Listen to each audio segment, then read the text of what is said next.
Anime Adaptations. Hey everyone, Lashalukia with the mods of Controlled Chaos. We've got Ann Arbor, we've got I am the best. Party Jams, and we've got Hello. the big person themselves, Vex. I'm supposed to be on hiatus, but I decided to stop right now. Who cares Yeah. about Vex? I am here. I'm the only one. Shut up, Ann Arbor. Yeah. Fuck up, Vex. So, Ann Arbor, you can't say that in the first minute. I Yeah, don't think this I is getting did. monetized It's regardless. it's not getting monetized. So These podcasts on the Kontrolled Khaos channel earn us maybe like 3 cents a week. So the whole point of this came about because obviously in the past few weeks we've had quite a few animes announced from Jump. So I thought, hey, why not talk about them, give our honest thoughts about them, and also some of our favorite adaptations, and also some not so good adaptations. So this is why we're here. That's pretty much why I came in. I'm like, wait, which one was he doing today? And then our DM's like, oh, right, it's the anime adaptations. I'm still here in my studio. So I wanted to just address one in particular. Luke, I think you know where I'm going here. Is it the one that's on screen right now? It is not. It is not that one. I Oh. could give two shits about that one. Live All right. censoring myself. Cause- Ayakashi Triangle. Oh right, yeah. Let me get that because I have them up here. So like where did I put it? There it is, right on the end. So there we go. I should put it in alphabetical order or something. Yeah, I should have put them in alphabetical order, but This one's rough, doesn't it? yeah, this one was quite a surprise because it came like right at the images came at like the right time for us. So it was like, oh cool, we could discuss this today. I don't know if Jones, if you've seen it, it's about Ayakashi. Oh, I mean, I saw there was an announcement that it was coming in January. Yeah, that's what you Yeah. mean? Yeah. So the first teaser, they look like they're 5 years younger than their manga counterparts, which is going to lead this. If that's the animation style they're going to go with, it's going to lead this into like that interspecies reviewers area. And that's what I didn't want for this series, because I already knew like if it got adapted, it was going to be problematic. But it looks like they aged them down, which they already look young in this series. That's why I made the joke, like every time I read it, I feel like I should be added to a list. Aren't they like 14, 15? I think the Matsui, the red hair one there, I think they are 16. I think they're both 16. Yeah, I believe so too. Which already is just bordering on that. You feel scummy with the context of the series reading it at times, given how lewd it can be. But now they look like they're in 10. Yeah. I can only imagine when we get to the forbidden chapters, what people are gonna what they're gonna do with them. Like, are they just gonna They already were on that like cancel Yabuki train a little bit on Twitter with them during the manga. Can you imagine like how just feverish it's gonna be once it's animated? Oh yeah. Which, going back to those forbidden chapters, it does not make any sense considering the character themselves is a spirit. Mm-hmm. I mean, at the very least, I don't think we'll hit the forbidden chapters. I'm not sure how far the adaptation will go, but unless they're confirmed how many episodes we're getting, I think it'll be before we hit that point in the story. Probably. I assume we will just get 12 episodes. I assume it'll probably get the Yuna and the Hoy Dot Springs treatment where it's just 12 episodes. I think that's for the best here with this at least the promo image that they gave us so far with the style they're going for. You know, I find this series very fun at times. I find it very questionable at others, and but it also is one of those like I love Yabuki's writing, since Black Cat, because I grew up with that, and I knew he wrote some wild back in the day, but this one I really was hoping wasn't going to get adapted, and then it proved me wrong. Yeah, I feel like we'll possibly the only way I could see it go. The only moment I can see it going up to is just before the introduction to Shadow May. Yeah, and Shadow May itself is a fun arc. Like, I definitely recommend reading the series. Just cue your FBI open up memes. Yeah. Pop the chapter up. Yeah, I would as well. Like, I know, but if you get a chance, I definitely would check out some of Shadow May's antics because they're one of those like fun yet when needs to be serious villains. Yeah, for sure. And with what else do you have up, Luke? Before I have to dip out. I have up because I got my list here. So I've got. Wait, are we moving off of Ayakashi right now, or Unless you Unless you to say. You had something to say. The list of ones that I've got up at the moment. Oh, where is it? I put it down here. I was just curious what all you wanted to talk pulls up about. the list. Here we go. I'm just here to complain about a lot of things. All right. The list I've got here for the upcoming ones are Kaiju number 8, Dawn the Dawn, Undead Unluck, Yo's Fam, Bleach, Chainsaw Man, Ayakashi, and Mia Roboco. Okay.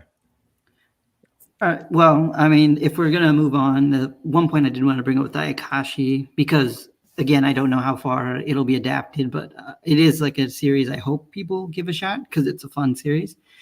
But it's being animated by Studio Connect, and I looked into some of their previous works, but the only one I've seen that they did was Death March, which is basically one of the most generic isekais I've seen. And I mean that in more of a bad way, just because like this season there's a generic isekai I'm watching, which is amazing because it just kind of really leans into itself. But that generic isekai Death Parade was like super boring. I think there was a whole video essay I've seen. Someone's like, yeah, we've hit like the most mediocre of mediocre. And I'm like, it's true. So Yeah.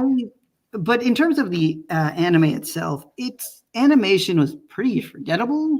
So which I think kind of sucks because the artwork for Ayakashi is like pretty top tier, like especially for an ecchi series.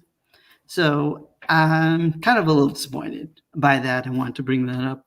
Yeah. The only other thing on there is that I've actually seen was Strike the Blood, and that was way back in the day. And it was also produced with Silverlink, which has a better rapport with their stuff. Strike the Blood. The nostalgia is back. I have not seen Strike the Blood. It's on my list to watch. Right. So did anyone else have anything to say before we move on? I just hope it's going to get a great opening. I don't know what kind of opening you would do for Ayakashi. I don't know. I don't know Probably a either, goofy one. Yeah. Yeah, More than likely. It'll lean way into the absurd. More than likely. Well, it's most likely like every Shonen Jump will get some rock punk opening. Mm-hmm. Well, it's Jump Plus now, so who knows what they'll give.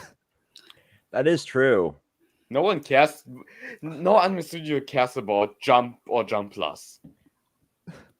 That's also valid because it's still at the end of the day, it's a Shueisha project, and Correct. Shueisha brings them money. Mm-hmm. I mean, is Chainsaw Man going to be treated any differently than Jujutsu Kaisen, despite being Hell Jump no. Plus? I doubt it. Oh God. Ooh. Yeah, you want to just roll into Chainsaw Man? Yeah, we'll roll into Chainsaw Man. I really should have put these in order. There it is. Well, you also didn't think I would be here either.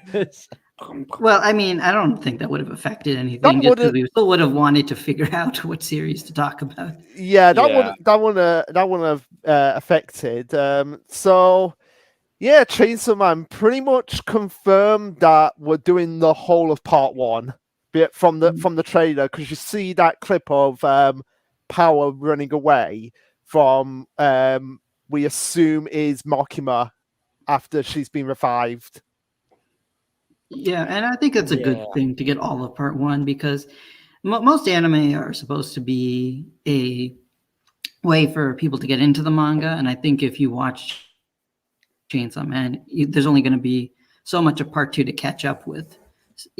So I think it's great that they have all of part one. Plus, it's a complete story with all of part one. And part one is you can perfectly have everything in 30 episodes. Yeah. Well, here's the thing, that they're adding stuff as well. Yeah. Will they confirm that, or they have confirmed that they're adding additional material. I think it is just to the fights, like to make them a little bit longer, because I feel like that's fine. What they might have is the Death Note length, so it might be like 37 episodes. I can see that. That would be a good number of episodes for Chainsaw Man, especially if they add some things. Yeah, so I think this will be one of the series that'll like really blow up. Like Ayakashi, honestly, I could see that one getting pretty buried, especially depending on what service ends up getting the license for it. But Chainsaw Man, I feel like no matter what, it's gonna blow up.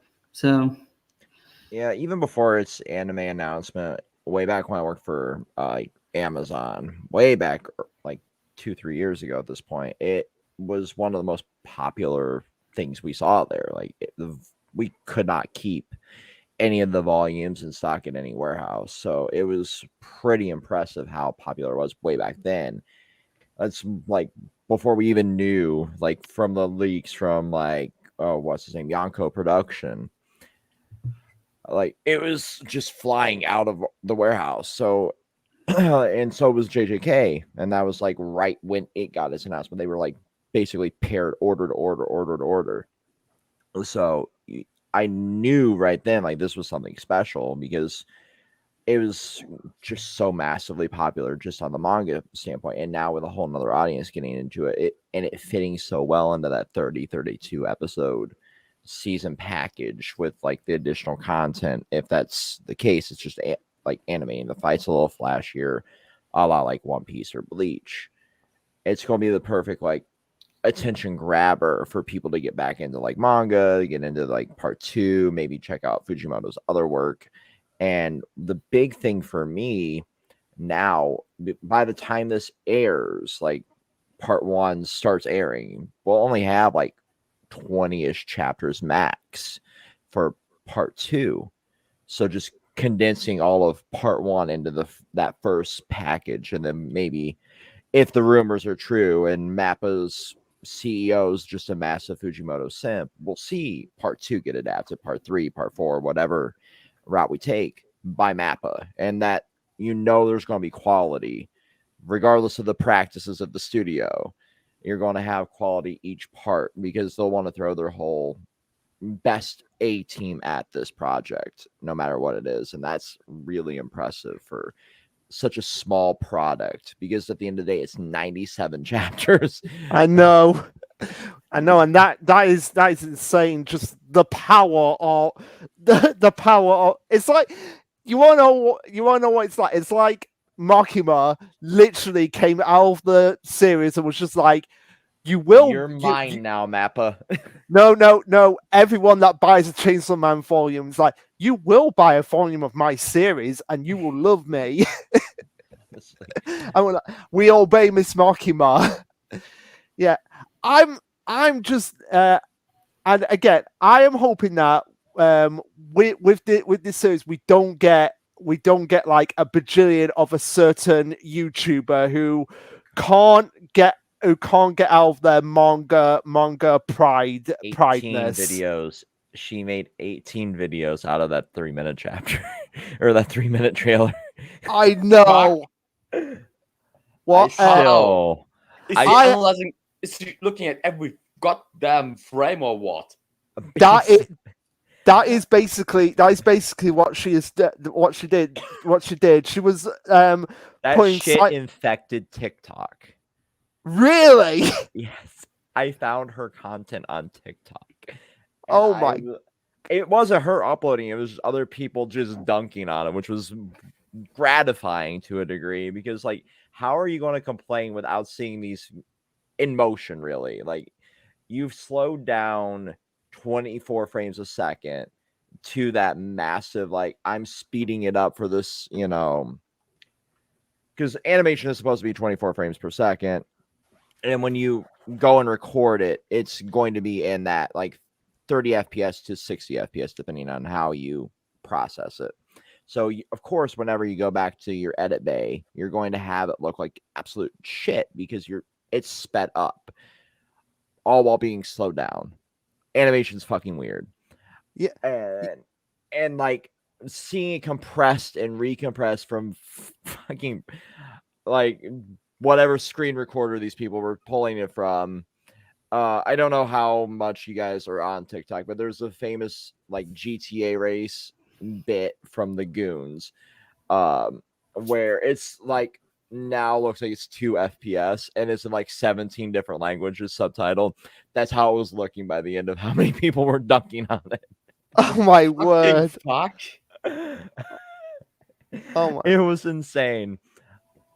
I will. One thing that I don't get about it is the fact that it comparing. If you look at her take on the "Please Don't Bully Me, Miss Nagatu" anime, she's a fan of that, and literally there was a side-by-side comparison between the anime and manga. And the thing she was complaining about Aki not having enough bangs in his hair, Nagato did not have enough bangs in her hair. No, the hair form is different. I now have to complain about it for 10 minutes. Yeah.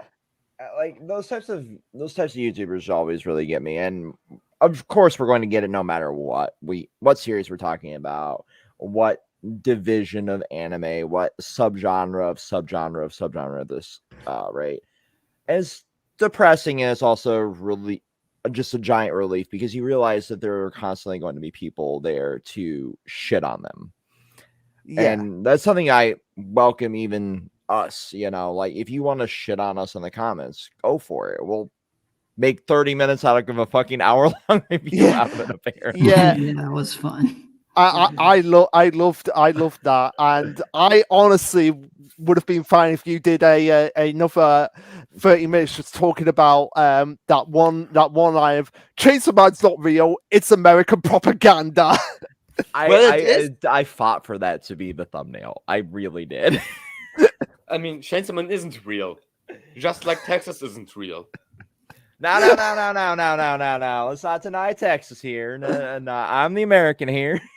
Oh, yeah. I mean, Americans are so am dumb. I, but I'm also not going to be like you. We can ignore Texas if we. We really can't. Ignore Texas, ignore Florida, ignore Alabama, and we're all good here. I just ignore America as a whole. No one cares about that. I wish that were true, but somehow every other country needs us to be the focus. It's weird, like I said, even when you're showing, it's like, why was America the one country we spent so much time on? And then everything else was like, yeah, we'll just visit for a short while. Yeah, visit and at a short distance. We've slowly turned ourselves into a third world country. Yeah, you're a banana republic. The 1% has more money than all the fucking 99 others. Yeah, the 99% of other people. Yeah. The 1% has more money than Ben the Arbor, state that's itself. the American dream. That's the American dream, don't you know? It's just built by standing on the backs and corpses of others. Yeah, and I should support that. I was raised like this, but hell no. It's America, so I can't support it. Yeah. Standing on the back of corpses of others sounds a bit I mean, he's German, so. I mean, Vex. First of all of Europe, every European country is made like this. That is actually the British, the French, the Germans, we all hate each other and we all love each other at the same time. So we all have millions of bodies, most likely even more than America itself has. Yeah. But like, just tying that into Chainsaw Man, I brought up one point in the last review that I really think is the defining factor of this series, and it's just the ability for Fujimoto himself to turn any tiny minor criticism for the series into commentary. And Red brought it up as well. Like all of those were like dialogues you would see in the vast internet, right? Like each one could be a YouTube commentary thumbnail. Each one could be like its own title or description or a tweet. And with part 1 and part 2 in particular right now, I predict those exact things to be like episode discussion titles or descriptions or whatever, because that's how the internet works. And it's so fascinating how deeply entwined Fujimoto's like take on reality is with that, because he knows no matter what he does, there's going to be criticism for it. But at the same time, you're going to get a wonderful plethora of just massive flood of people coming into your product just based on that, either out of hate or out of love, because you want to pique people's curiosity regardless. Like, what is this that this person's talking about? I've never experienced it. I've never watched it. Let me throw on episode 1 or episode 2 of it. I deleted a tweet that I was writing today about piracy, for example, and how it's used by a lot of people, because a lot of people use it as like a test pilot for, am I going to like the thing? And then I went to the person's page. I'm like, what have you done before I criticize that? And I'm like, oh, you actually work with studios and work with a bunch of like comic publishers that I'm interested in working with. I'm not going to dunk on you too much, but at the same time, I'm like, I really kind of wish I would have hit send tweet on it, because they don't understand that, like, for a lot of people, that's their initial way to see it. For example, like people that don't want to actually dive into Chainsaw Man are going to go and probably pirate the first 2 episodes, go to like watch anime online whatever it is now. I haven't used that site in like 5 years at this point, because I'm afforded the ability to actually, through like ad revenue or just my own job, like pay for Funimation, Crunchyroll, whatever, High Dive. I still can't believe that's a fucking thing. But I'm grateful it is, because it has all the uncensored versions of these series. But that I'm afforded the ability to actually go out and watch them legally at this point. But for a lot of people, that's not the case. They don't have the funds to get every single volume, not get every single subscription service. So for a lot of people, that's their outlet. Do I like this enough to support it? If yes, I buy the thing. If not, I lost no money doing it. I feel like that's going to be like the massive influx for it, is like with these first like arc itself isn't that great in hindsight, but once you get into it and you get those people to like, especially the fucking orgy chapter, that's where I see this coming into play in particular. Because there's going to be a massive controversy, like, oh my god, they showed an orgy on this, and meanwhile the fucking rating for this is going to be MA-17. Yeah, it's going to be 18 in this country for Chainsaw Man. I've got 16 in Germany, bitches. Oh, you really are the lucky devil. I don't know if that's luck or that's just how little his country cares.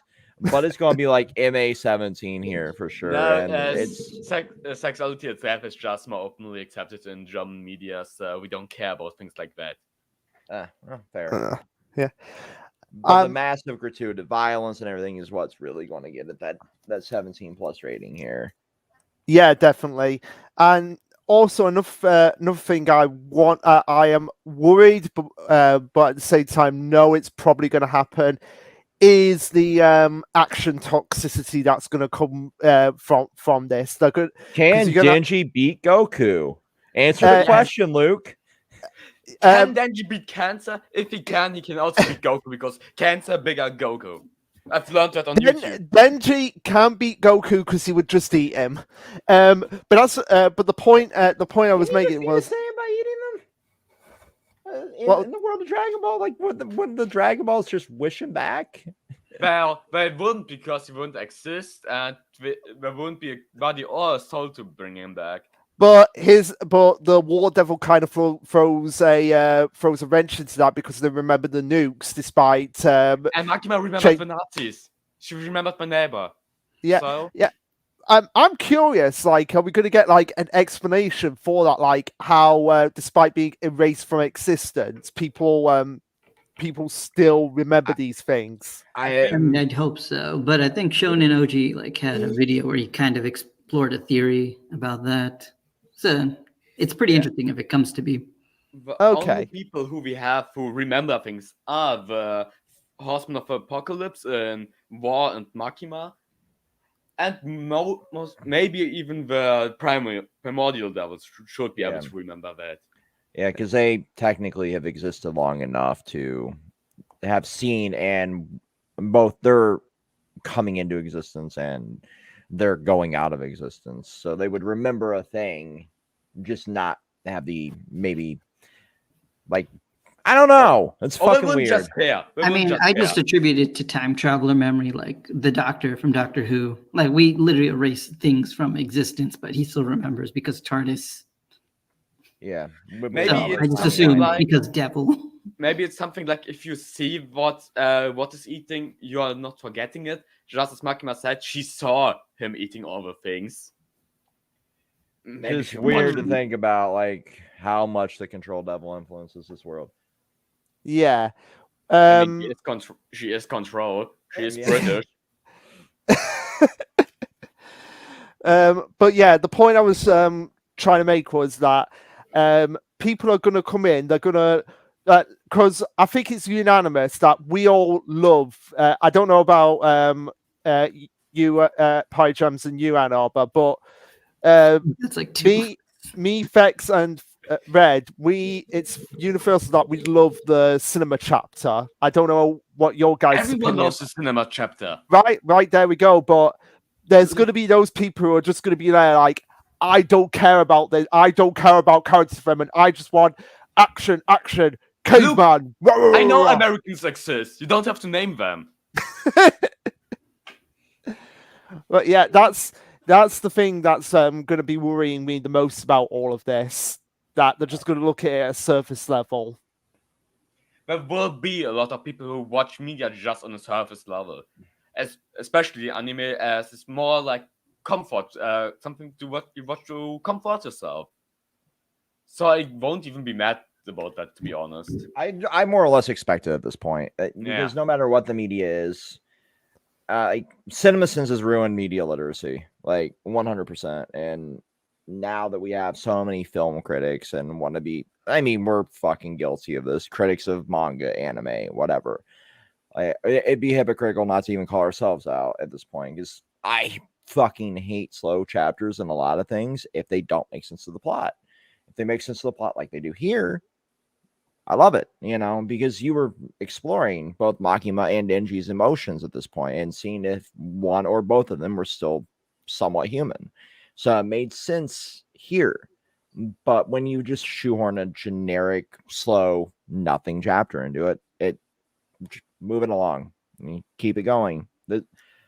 But here we have like a very deep, meaningful moment. And it's going to get dunked on 100%. I also am afraid of the pacing of the anime about that. The pacing of the manga was great, but that in an anime, I don't see it that they will make it good.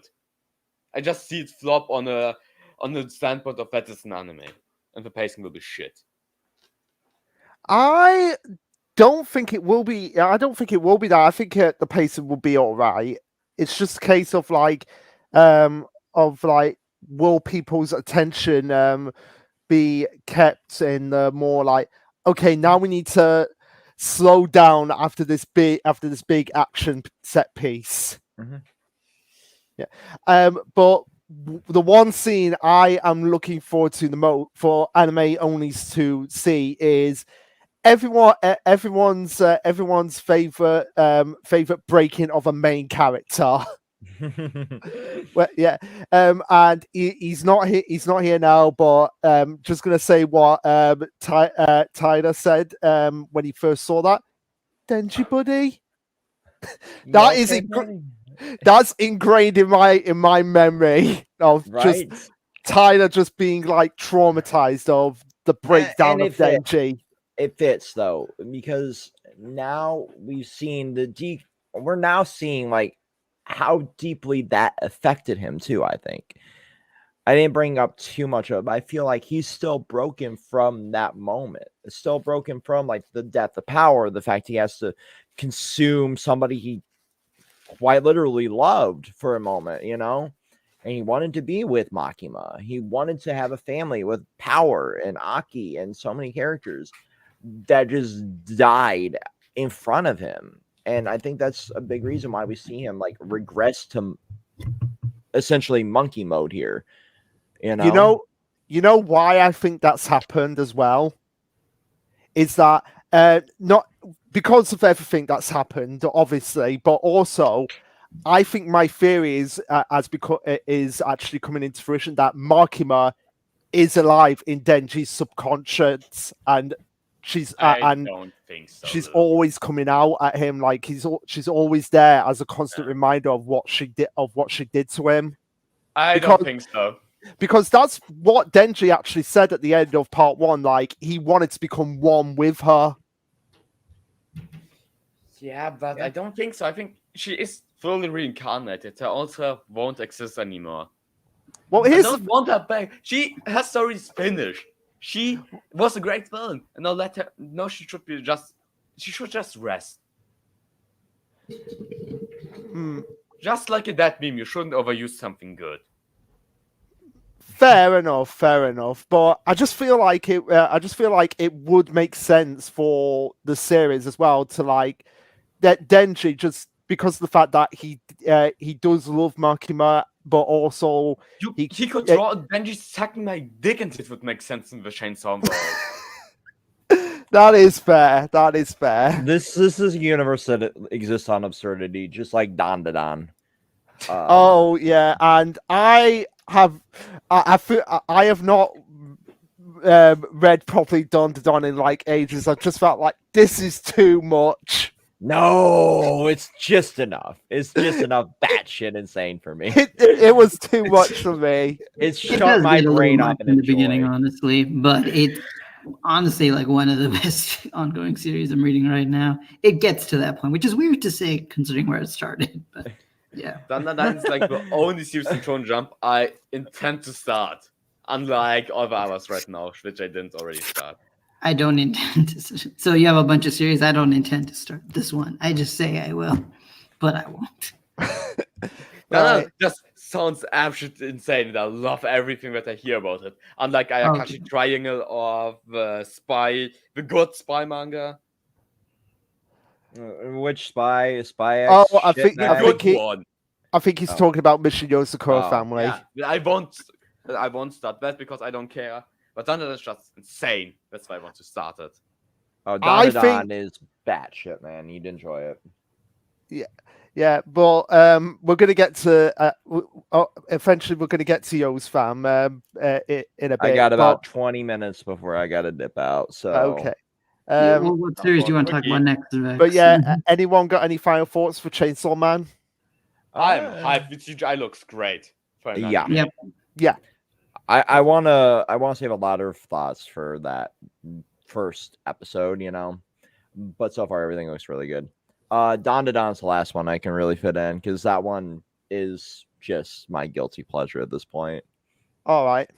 So, has it been announced yet that Don to Don's getting an anime, or is it just rumors? This is a heavy rumor one, and I think it's going to at this point. It's based solely on the fact that the studio Wit is following the author, and that's basically the whole basis for it. Yeah, which I honestly don't think is like okay. Wit Studio is like probably my favorite animation studio. So if they did do Down to Dawn, that would be amazing. But I honestly don't buy into it that No, following The someone. source is just using- trust me, bro. it really is, and that's why I really want to touch on this one in particular. Just because the studio follows an author does not mean that it's going to be animated. They might just like his fucking work and like, this fits within our wheelhouse of what we've done, and it kind of does because Wit has done pretty much everything at this point. But I feel Or like maybe they're just in talks. Who knows? Because this Mhm. whole process probably takes way longer than most of us realize. yeah, but so few people apparently follow the author, or they just wanted to fuel the rumor mill at this point. It'll get made. This is popular enough to get made. Oh yeah, for sure. This is literally just a matter of when. Like with Yozakura, I was always like at the edge of my seat hoping it does, just because the sales were never super great No, for they this weren't. as long as it's been going on. But Don to Don, yeah, it's just time. Yeah, and maybe when it eventually does come, I might check it. I might check it out again. But it just, but again, it just got too weird with like What was Eddie- it? The search for the testicles, the No, Turbo Granny, the well, giant yeah, the lobster search thing. the search for the testicles, the talk about aliens having their bananas in Momo,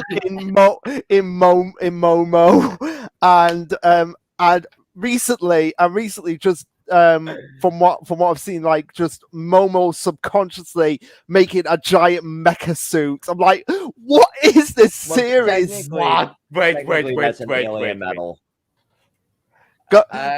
Yeah, Ann Arbor. All just sounds awesome as hell. What you're talking about. Ann Arbor, in the recent chapters from what Vex has read on stream, there is Godzilla's son and Momo, the main female, on screen in a giant mecha suit death battle. This just sounds like my wet dream. It really is. You want? I just want to say quickly before I let you come. This reminds me of have any of you guys seen the YouTuber Dominic Noble and is lost in adaptation? Oh, Vex is gone.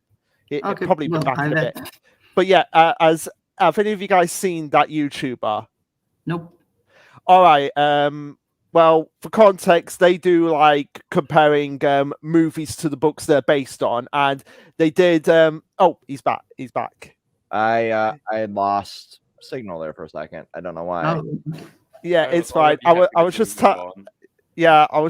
gonna quickly tell. So like, the YouTuber does books and movies and compares them, and they were doing the Hobbit trilogy, and they had a skit in it where they were joking about a writer being high on Red Bull and wanting many crazy action scenes, and they were like, "I've got it! When they're fighting Smog, they're gonna make a giant mecha robot." No, there's no. It's fantasies. There's no giant robots, but I want a mecha robot.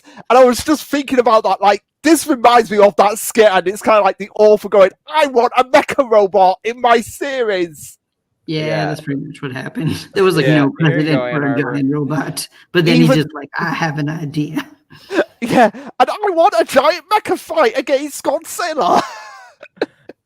There you go. It's in the mod chat. Like this is this week's chapter, which I haven't read because I was saving it for a stream. But I just wanted to get like a grasp of where it's at. Yeah, it was a good chapter. And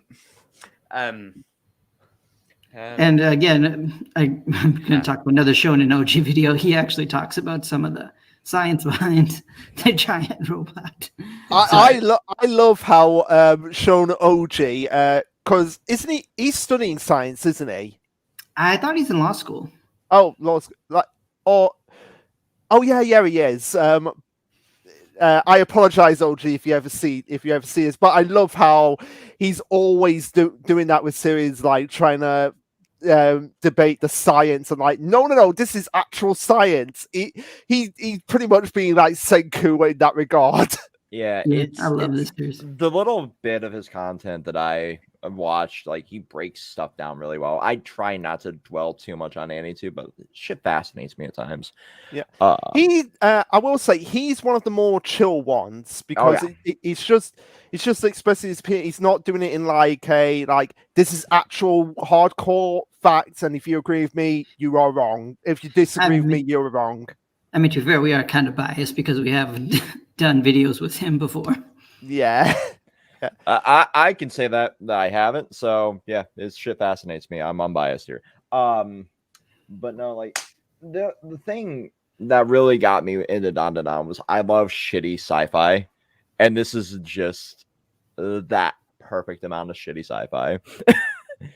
Like my guilty pleasure is like I don't know, any of you ever dabble into like the Scream Factory, Shout Factory side of things, or Arrow Video? What?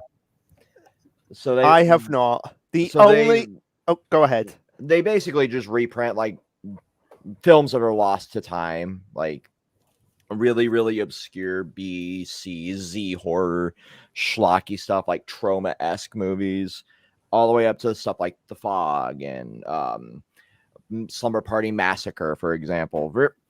Questionable now, but they're really like products of their time kind of movies. But like I love that kind of sci-fi and horror because that's what I grew up on. That's what my uncle got me into horror and sci-fi on, was those crappy like made on Laserdisc movies. And this really got me like, oh, sounds like this is an episode of some shitty B sci-fi show that's going to get canceled after 13 episodes. So I'm just going to enjoy the ride. I did not expect the series to have any saying potential whatsoever. Yeah, me neither. But then I think 3 arcs in, it got really actually good, and I was surprised at myself. Yeah. Well, considering the author was an assistant to Fujimoto, I think that should have been a sign of like, yeah, this is going to last. Well, I mean, we've had assistants to assistants to assistants at this point, and the stuff hasn't lasted. Fair enough. And to be fair, sorry. Go ahead. Okay, well, what I was going to say is, like everyone was, saying, oh, this is an assistant to Fujimoto in the beginning to promote the series, but in the beginning, it really felt like what the author took away from Fujimoto is how to make a huge amount of shock value to grab an audience, and so it didn't really seem like the substance was there, but then later on, you get that. So yeah, for sure. The thing that I've always like, just because they're assistant to somebody doesn't mean they're going to, have the same potential. This is a magazine that is very brutal in its execution. So I'm more akin to wait for something to stay for 20 chapters, more or less at this point, to know like, hey, this is actually going to stick. I'm like, it's got Fujimoto's name in it. I'm going to read it from chapter 1. Like, it was really, really fun. I was reading this alongside fucking Devilman during the early streams. So realistically, those streams have died to the annals of time, other than the best of compilation at this point, because there is no way in hell I could show half of that shit in any way, content-wise. No, especially when I sent you that series about the after-school torture club. Not just that, First of all, the After School Torture Club is awesome. The fucking Valhalla Penis Mansion one. That one is ingrained in my subconscious, you sick fucks. And we are proud of it. I unironically read that off stream that same day. Of course. It is the dumbest pile of shit I ever read. Just the title alone should have been an indicator, but I'm like, no, why not? 1,000 faps and you're transported to this island. Why not? Fuck it. I've read dumber hentai plots at this point. Thankfully, we're 40 minutes in. This can at least get some ad revenue. Okay. Yeah. Even though I don't monetize my stuff on my channel. I've always said by like the podcast can get monetized because I'm genuinely curious how monetization on it works on the fucking main channel, and Red won't fight me on it, so I'm good with that. So let's see. So there's not much to really say on this because it's a rumor of a rumor, but if it's wit, it'll be like on the top of my list of stuff to watch and tell people to watch. God, yes. It'll also be like, okay, guys, like much like another series will talk about a little later. Like, okay, look, it starts weird in the beginning, but it gets really good later. I It promise. gets I really think- good around chapter 35, I promise, bro. Kind of series. That Yeah, but at least in anime, that's like only a couple episodes. Right. So, yeah, that was what I was gonna say, Vex, when you mentioned like you are giving series 20 chapters before they succeed. I'm at this point I'm bumping it up to like 40 chapters because of the fact that we've just had Doron end at 36 chapters, and we had Phantom Seer end at 30 chapters. So I feel like we have to bump That's it up a fair. bit now. That's fair. I feel like yeah, I don't know 20 is how that safe Earthchild number. lasted this long. Yeah. Oh my god. Now you're here. Since you're here, Party Jams, and Vex is here. Do you want to do your rant on Earthchild? Oh, I thought we were saving that for another one. Yes, let's save that for another one. 'Cause I'm Okay. not going to be here much longer. Okay, fair enough. You want to start on Yo's fam, and then I'll dip out when I need to dip out. Yeah, we'll do that. Sounds like a plan. Yeah. So, okay. I unfortunately have an interview tomorrow, so I'm staying at the old place. So Okay. How dare you seek yourself a dropped? oh no, Yeah, you want to I'm live. supposed to be a slave for content forever for you guys. I know, How, but how, I need to pay my rent too. how dare Vex have a life? But no. So yeah, after 3 years, it seems like no, we're 3 finally seasons getting. is fair. 3 seasons No. is fair. No, I meant to he say needs 3 three- years of manga. 3 years of manga. It seems like we're finally getting the Yo's Fam adaptation, which is very much long overdue because at this point, I think it's like the 5th or 6th. It's one of the longest running at this point. Yeah, Oh, like yeah. One Piece, MHA, like basically a bunch of series that are about to end Yeah. are Right. like older, but it's going to be the oldest in like a year or something. So when like the anime comes out, I guess. Yeah. Yeah, and I feel like this, despite it being not as popular as some other series, I feel like once the anime starts to come out, it will get the boost it needs, because a lot of people are.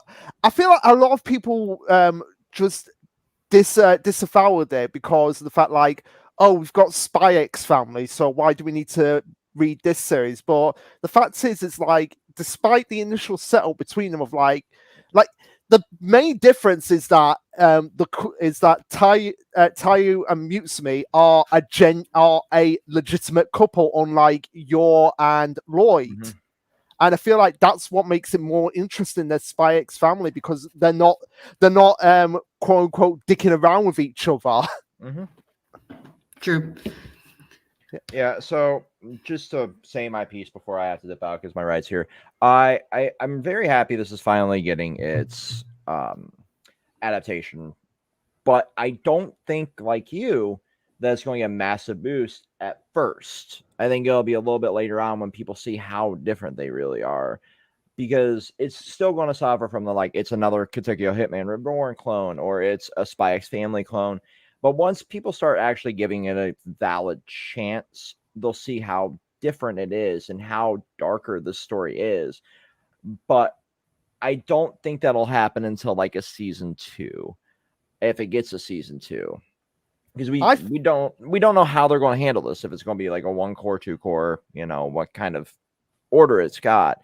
And the other thing that I think is going to suffer from is we're getting a bunch of heavy hitters in the next couple seasons. So depending on how far out this is, it might be up against one of those. It's obviously not going to fall into the Bleach season because that's in like literally a month, or Chainsaw Man season, but we still have season 2 of JJK coming. We still have season or core 2 of Spy X Family. I hope the fuck it doesn't go up against that, because that would be like the worst death note for this series. I don't think it will. I think the best place to put it would be to have it air right after Dr. Stone season 3. I feel like that would be the best option, because if they do that, then we're gonna have like hopefully the end of Treasure Island. Then it's like, oh, we've got a new series to keep our attention while we're waiting for season 4 of Dr. Stone. Do we know who's animating it yet? we don't know. My hope is that I Because mean, we know fucking David Productions got Undead Unlock, which which I Yeah, want to that- vomit. which I would be happy if it was if it was something like in my own personal opinion the studio that did Dr. Stone. TMS, yeah, that would Yeah, be be yeah, nice. I feel like they could do that because they also did Toradora as well back in the day. Yeah. So I feel like they could That'd be a nice fit because they can do the action and they can do the slice of life that sits in the series very Yeah, well. they have done Lupin the Third as Mhm. well. So, and Sonic actually back in the day. So they have done like action mixed with slice of life before. So I that should mean, be a decent fit. yeah, I mean, Scarred Hero wanted wanted Clover. I think he No! said Cloverworks, and I was like, No, no. get the fuck out of here with that. Well, No. in their defense, they have been doing good with Shadow's House this season. I want Toei to animate that shit. No, Get we- out. Never. Go I'm in the yet to watch corner, that Ann Arbor. But yeah, This is going to be animated by Toei, and I will be laughing at all you graphists all the time. yeah, I feel like season 1, if they were to do 12 episodes, it would probably just go. It will probably just go up to the mansion invasion, like that part, and then when Tayo first awakens is blooming. I feel Yeah. like that if they did 12 episodes, because then that way you also get introduced to Momo as well. And we know where that goes. Holy yeah. fuck. Ann Arbor. The reason why I want you to read Mission Yozako Family is because of Momo Yozako. Like You've already taught me everything about him. but no, I've got a really terrible theory that if and I might as well tell Fex since it's here, like if because we had all the Yosako family getting prepared for the main mission to rescue Shinzo and Futaba from Momo, and I was actually there, and she's being included part of the family. I've got this really awful feeling that if she's brought on this mission, Momo will use that to his advantage to blackmail Mutsumi. Oh yeah, there's plenty of possibility for that.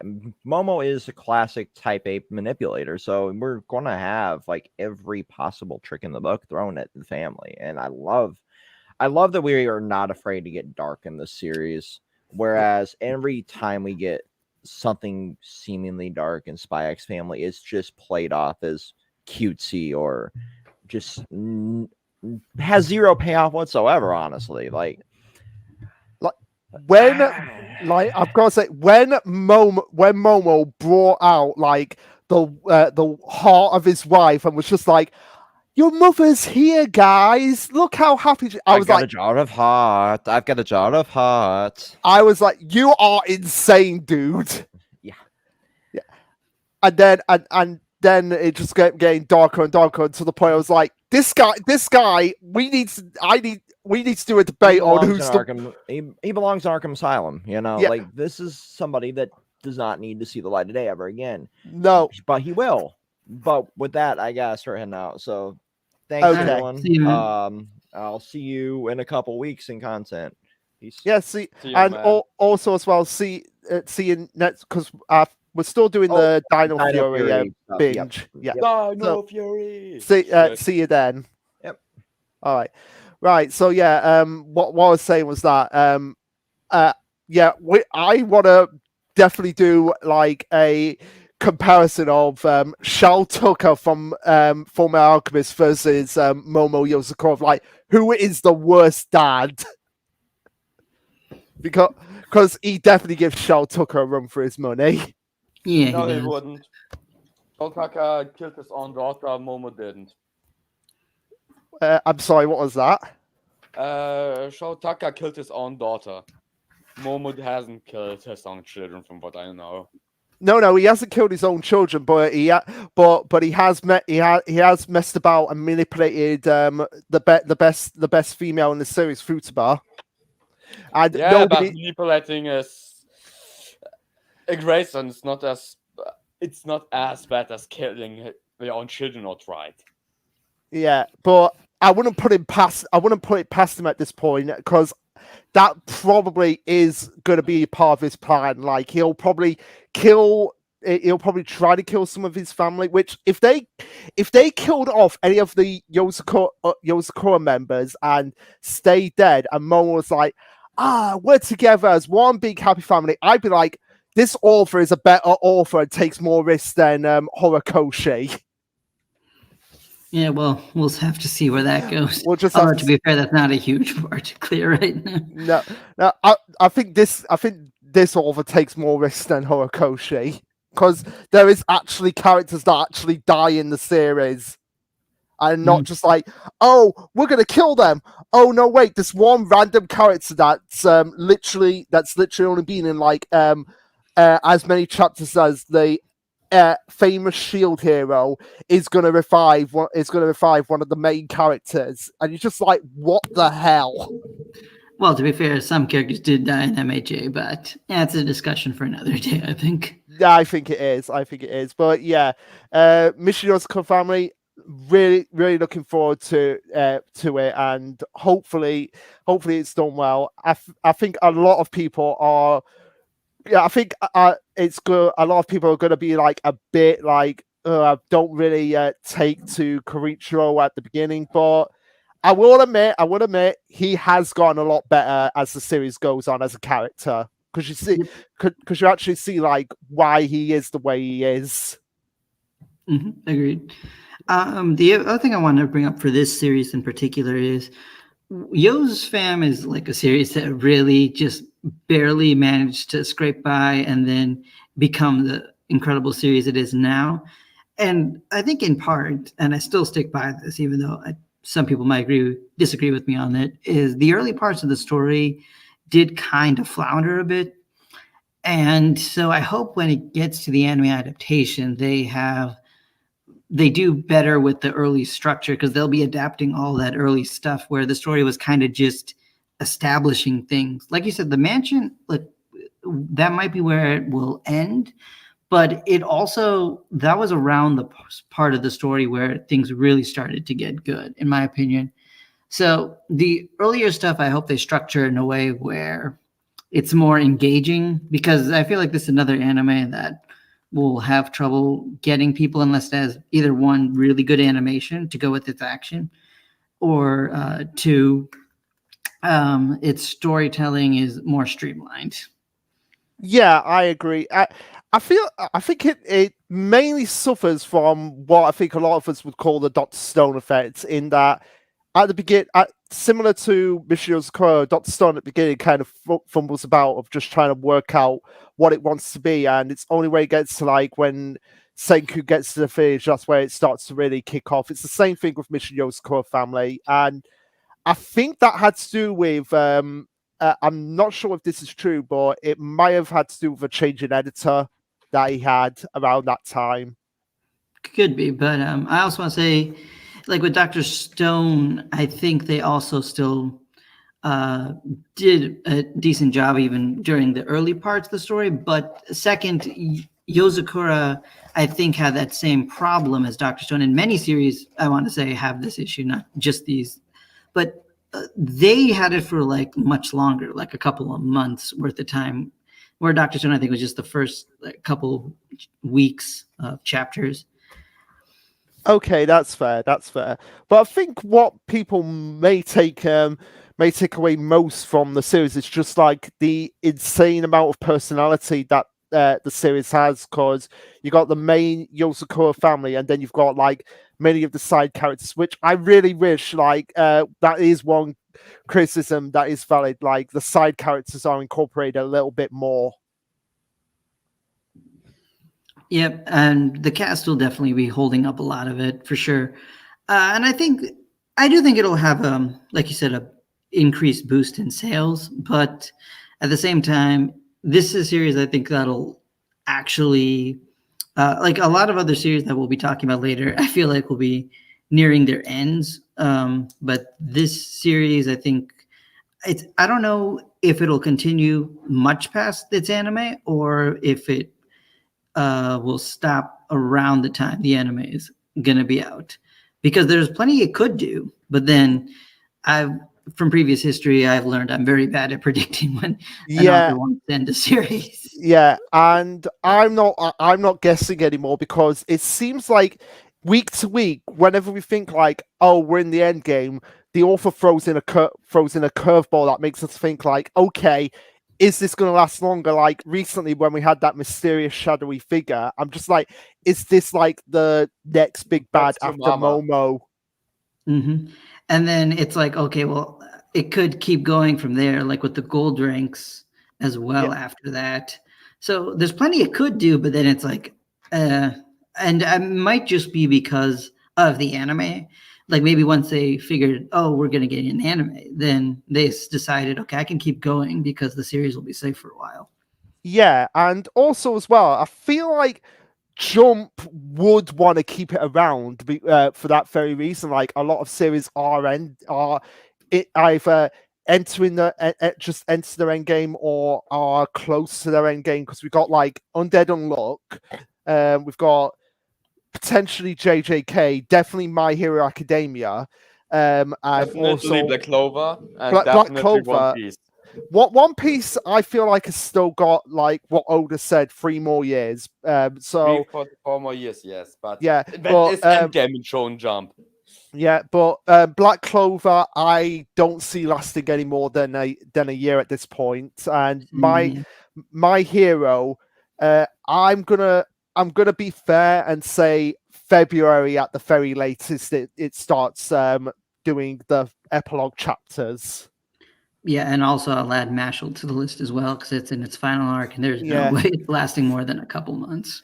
Yeah, and Elusive Samurai, like even though they'll probably beg the author to carry on, like considering what he did with Assassination Classroom, I feel like it's already past the halfway point. I mean, I've not read it in ages, but I mean, reading it now, it's like really in the kind of in the middle of like it's the main part of the story. So I can't tell you. I could honestly see it going longer personally, but yeah. Fair enough.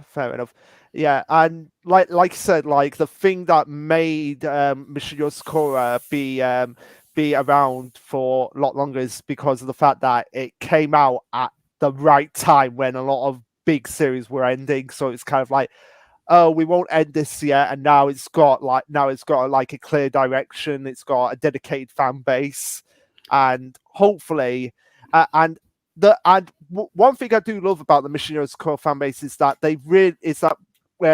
despite how crazy some of us can be at times, we do try to at least encourage people like, hey, give it a read. You're missing out on something great here.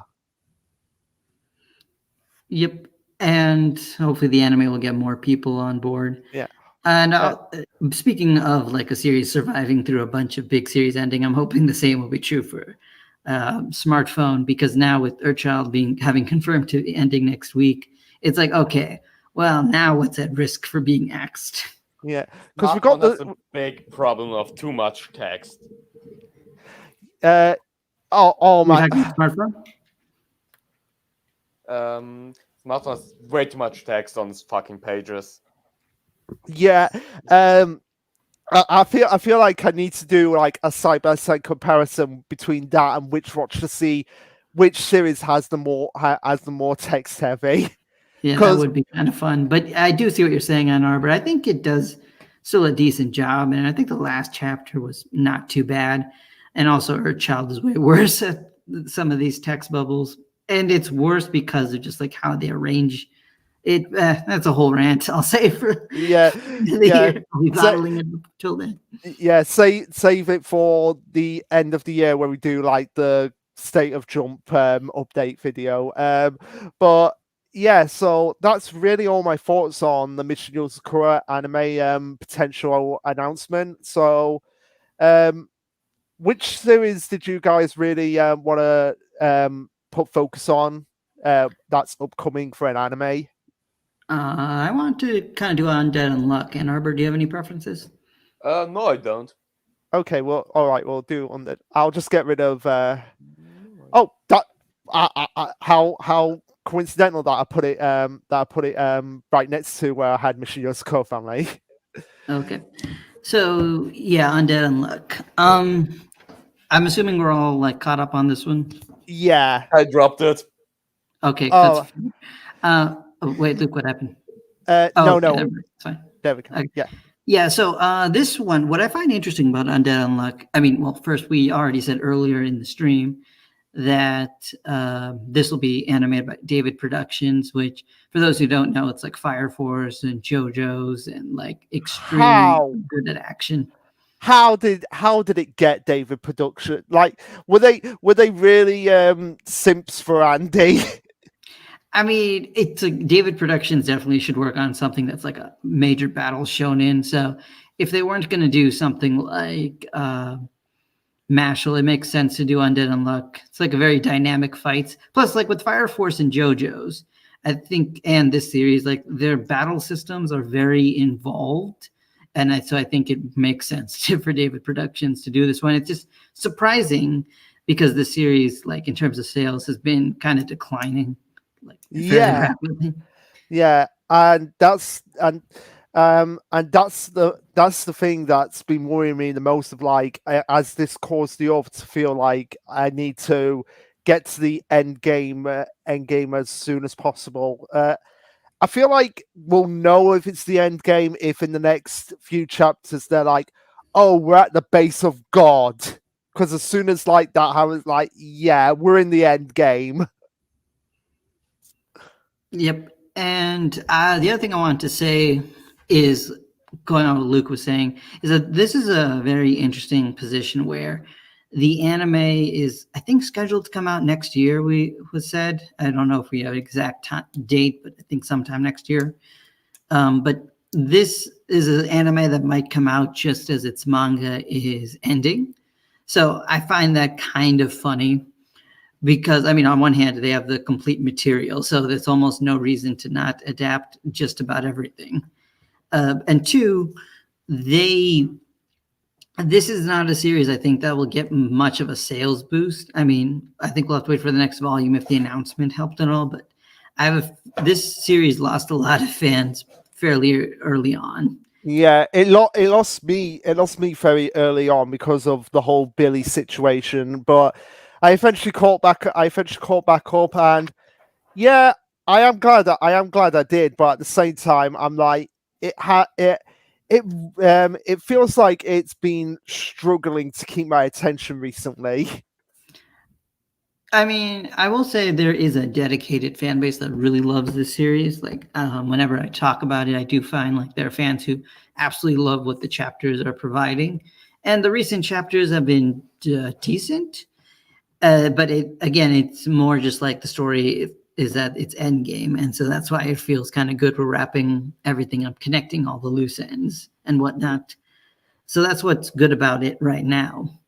But the series, I felt like, had like a lot of inconsistencies in quality, but it's also had a lot of good high points. So it's a series I have tentatively recommended to my friends to give a try, especially now they know David Productions is there. It's like, okay, well, at the very least, this will survive based on its animation. Like this, I think, will be like very well looked at just for the fights. And I think even with its lackluster, writing, it's still going to be fine because people will just be watching for its fights.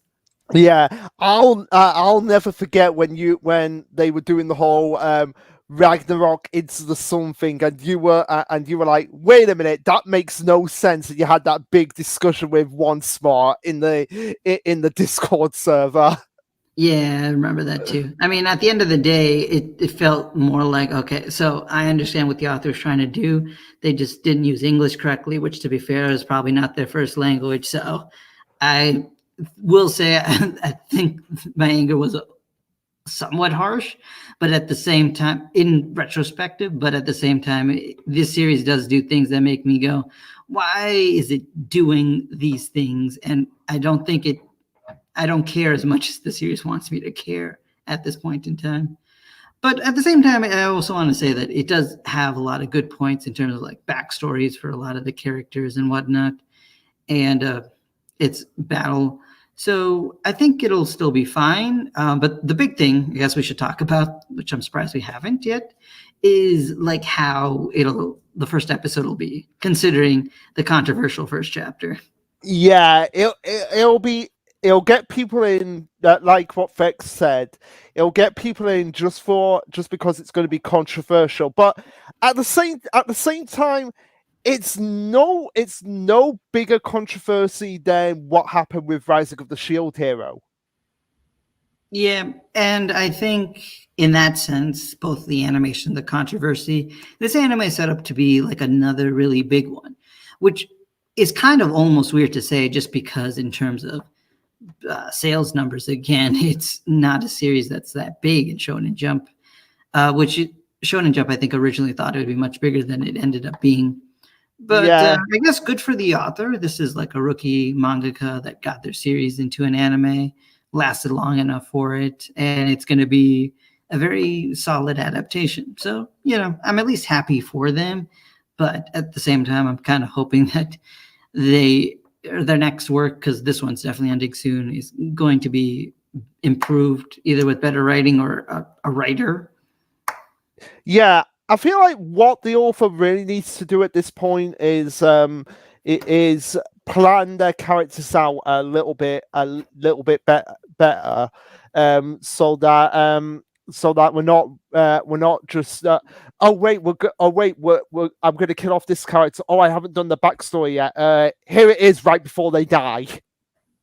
Or at least better story structure, because I swear, like, there's still characters that I don't know what their deal is, and I think the thing that really annoyed me was they add like random shipping in their own story that it's like, where did this even come from? Yeah, and also as well, like, I really hope that the anime does the Billy twist and the Nico twist a lot better than the manga, because they were like, true, because since they have these things, they can probably set these up better. So that is a good point. They can set up a lot of story twists a lot better than the story did. Because the Billy twist, that everybody know, that literally was just like, where did this come from? Yeah, but again, I think Billy was still a good character by the end. So, like, this author has talent. I think they just lacked experience, and that's kind of fair enough. Because a lot of, I think, what I can throw at this person is the fact that there's new and raw, but they just need time. And that makes me excited to see what they come up with next. Oh, yeah, definitely, for sure. And I will check out the next work after Undead Unluck, but we know it's potentially very much in its end game, and hopefully the anime will be a fairly good representation of the manga. Yep, and I think this one, much like Chainsaw Man, is one of the few series we can guarantee will be very quality and very hyped and looked after. Because like with Ayakashi, Yozakura, it's hard to say, depending on how those will turn out, where they end up. Yeah. But this one and Chainsaw Man, from the ones we talked about so far, I think are the ones guaranteed for success. Oh yeah, for sure. So yeah, I have nothing else to say. I don't know if you had anything else you wanted to say in particular about it. I guess, I mean, earlier I said this, but I'm still not entirely sure I'm convinced of it. Do you think this will be a full adaptation? I mean, I feel like it should be. I feel like if we do get like the because at this point we have had vague, like, we're in the climax stage, we're in the climax right now. It just depends on how long this climax is actually going to go on for. Okay, fair enough. Yeah, I mean, I think this climax should be happening soon, especially because how the last chapter ended. It's like, okay, that felt like we're last arc, I should say, last arc. Yeah. Because I don't know how they could possibly extend it anymore. Yeah. Especially because this author, one of their other weaknesses is that they rush things a lot. Oh yeah, for sure, definitely. I feel like when we start getting into the point that Fuko can control her unlock ability, I think that's a point where we can say, yeah, it's coming to an end. Yep. So I guess we'll see how this turns out. Ann Arbor, I guess you have nothing to really add. Yeah, I can't. One thing I would want to add is that David Production would probably just animate all of it in one go. It's David Production; they always animate everything. Okay, all right. So do you do either of you read Me and Roboco? I do. All right. So I guess we can do that next. I have been fascinated about Me and Roboco for quite a while, in the same way as I have been with High School Family, because they seem to be two series that I was like, yeah, these series are potentially like I cannot see them lasting, and a lot of people were like that about them, particularly for Me and Roboco. And it's funny how the opposite actually happened. Like people were like praising something like Phantom Seer and just ignoring Me and Roboco, and yet Fantasia gets cancelled. Why? Well, Me and Roboco is the one to actually get the anime adaptation, and I feel like now that we've got Roboco's adaptation, like High School Family is definitely going to come. It has to come. Yeah, which is weird to say because, again, like you said, these are two series I didn't see lasting, but I think Shonen Jump just had a huge shift in focus to gags, which helped keep these alive. Yeah. Because sales-wise, they do not do great. I guess Roboco's doing slightly better with, anime announcements, but it's still, like, not great. Like, if any other series had these numbers, they would be axed. Yeah, Or barely definitely. hanging on. Yeah, But yeah, so Ann Arbor, do you read this at all, or am I just talking about this one? You can just talk. I'm not reading I read almost nothing from Shonen Jump, so. Oh, okay. all right. Yes. Okay, so if I may, Yeah. this series, for anybody who needs reference, is basically, I think, funnily enough, described as the Family Guy of the magazine, where this series, or I guess if you want a nicer comparison, would be Gintama, but I think that's way too generous a comparison. Anyway, this series likes to make most of its joke based on references and repeated running gags, which is why I think Family Guy is a very apt description of what the series is. But the thing is, I think early on that did really bother me just because it just went on reference humor and like even some of its recurring jokes that weren't funny, they kept hammering it home. But a lot of the established mangaka, including Inagaki, the manga for Dr. Stone, like actually really liked the series. So I just figured it's one of those things Japan enjoys, like whatever this humor style is.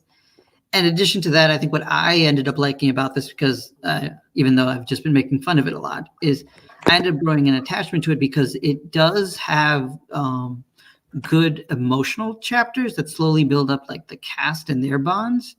And then at this point, I'm like, I do kind of want to see, it's like, okay, what's the new gag for the week going to be? Especially because eventually they did come up with running gags I do enjoy. But also, I enjoy that they are building up the cast. They show more about the characters, and I really end up caring about them. And I think one of the things that people will end up liking immediately, and I think one of the things that I did enjoy in the early parts of Robica was the bully characters. Because in every series, like there's always bullies that the main character has to deal with. They just like torment them and make fun of them, and we have those characters. But what's funny is that the bullies in Robico are like secretly super nice, and they're just teasing, like all the bullying they do for the main character who we see here. They do it just kind of like for his benefit or because they see themselves as friends. And I always thought that was funny. It's like, okay, these are the best bully characters ever. Because I hate that trope in most series because they're just so cardboard cut out. But here it's just like, oh man, these are actually great characters. And then eventually they get fleshed out pretty well too. And so I think Robico, I feel the way the anime will be adapted, it's will be kind of like Psyche K. I don't know if you guys have seen that one. I've not seen it, but I do know about it. Like it's the episodes, they're like 10 minutes long, aren't they? Yeah, exactly. So I think that's how they'll be adapted. They'll do one episode will be a series of small parts of the manga. It might not even all be in order. They can just kind of mess with the order as well with all the content they have to adapt. And I think that'll work really well for this series. And I also want to say Psyche K is probably like my all-time favorite gag series if I had to pick one.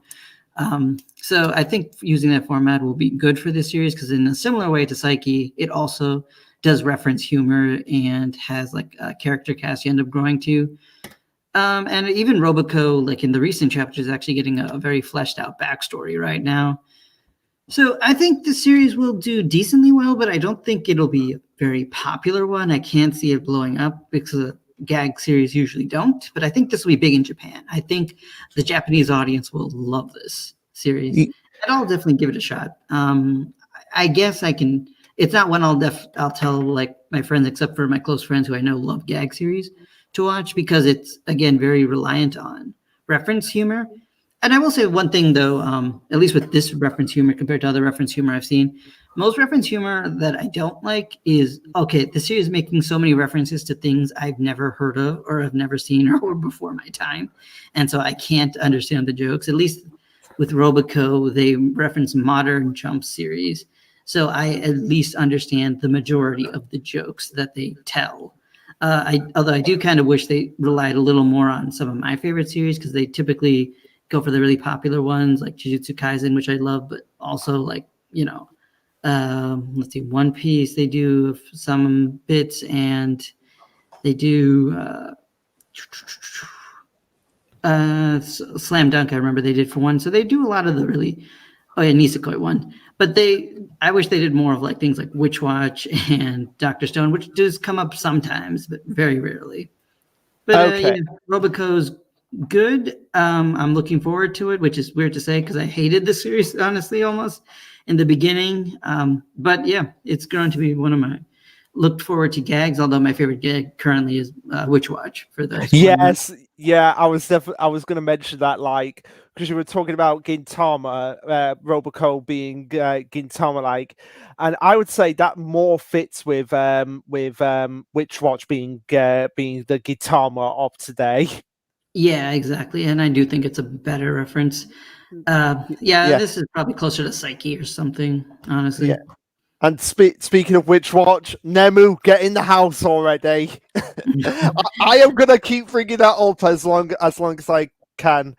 At this point, Gojo is gonna get out of that box before Nemu gets in the house. Yeah, I don't think you'll understand that joke unless you know Jujutsu Kaisen. I don't. Okay, all you need to know is they took one of the most popular characters in the series and have kept him in a box for like over a year or something by now. I don't know. Can I just ask one last thing about me and Roboco? One of the bullies that you're mentioning, isn't it that? Because I've seen a picture of one of the characters, and is it like that fat, like ugly-looking kid? Isn't he? Yeah, he's one of them. His name is Gorilla. I'm just like, what is this character? Yeah, like his whole thing is he's a bully, but he's actually like a super nice guy who's a protective older brother and is self-sacrificial to the point of, okay, this is almost kind of scary.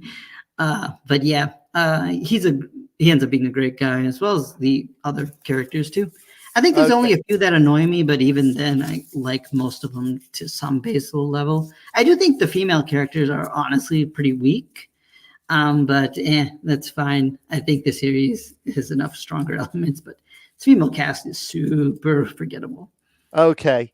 Well, we're nearly an hour and a half into the stream, and we haven't done like the main thing that we kind of did we kind of went in reverse order. So I think unless you had any thoughts on Kaiju number 8. I do, but if you want, I can do it really quickly. Okay, yeah. I also have some thoughts about Kaiju number 8. Okay. One of the series I read. Okay, and you can go first because I talked a lot for the last one. All right. I would just say it all depends on how many episodes we're going to adapt and how far we're going to adapt the series.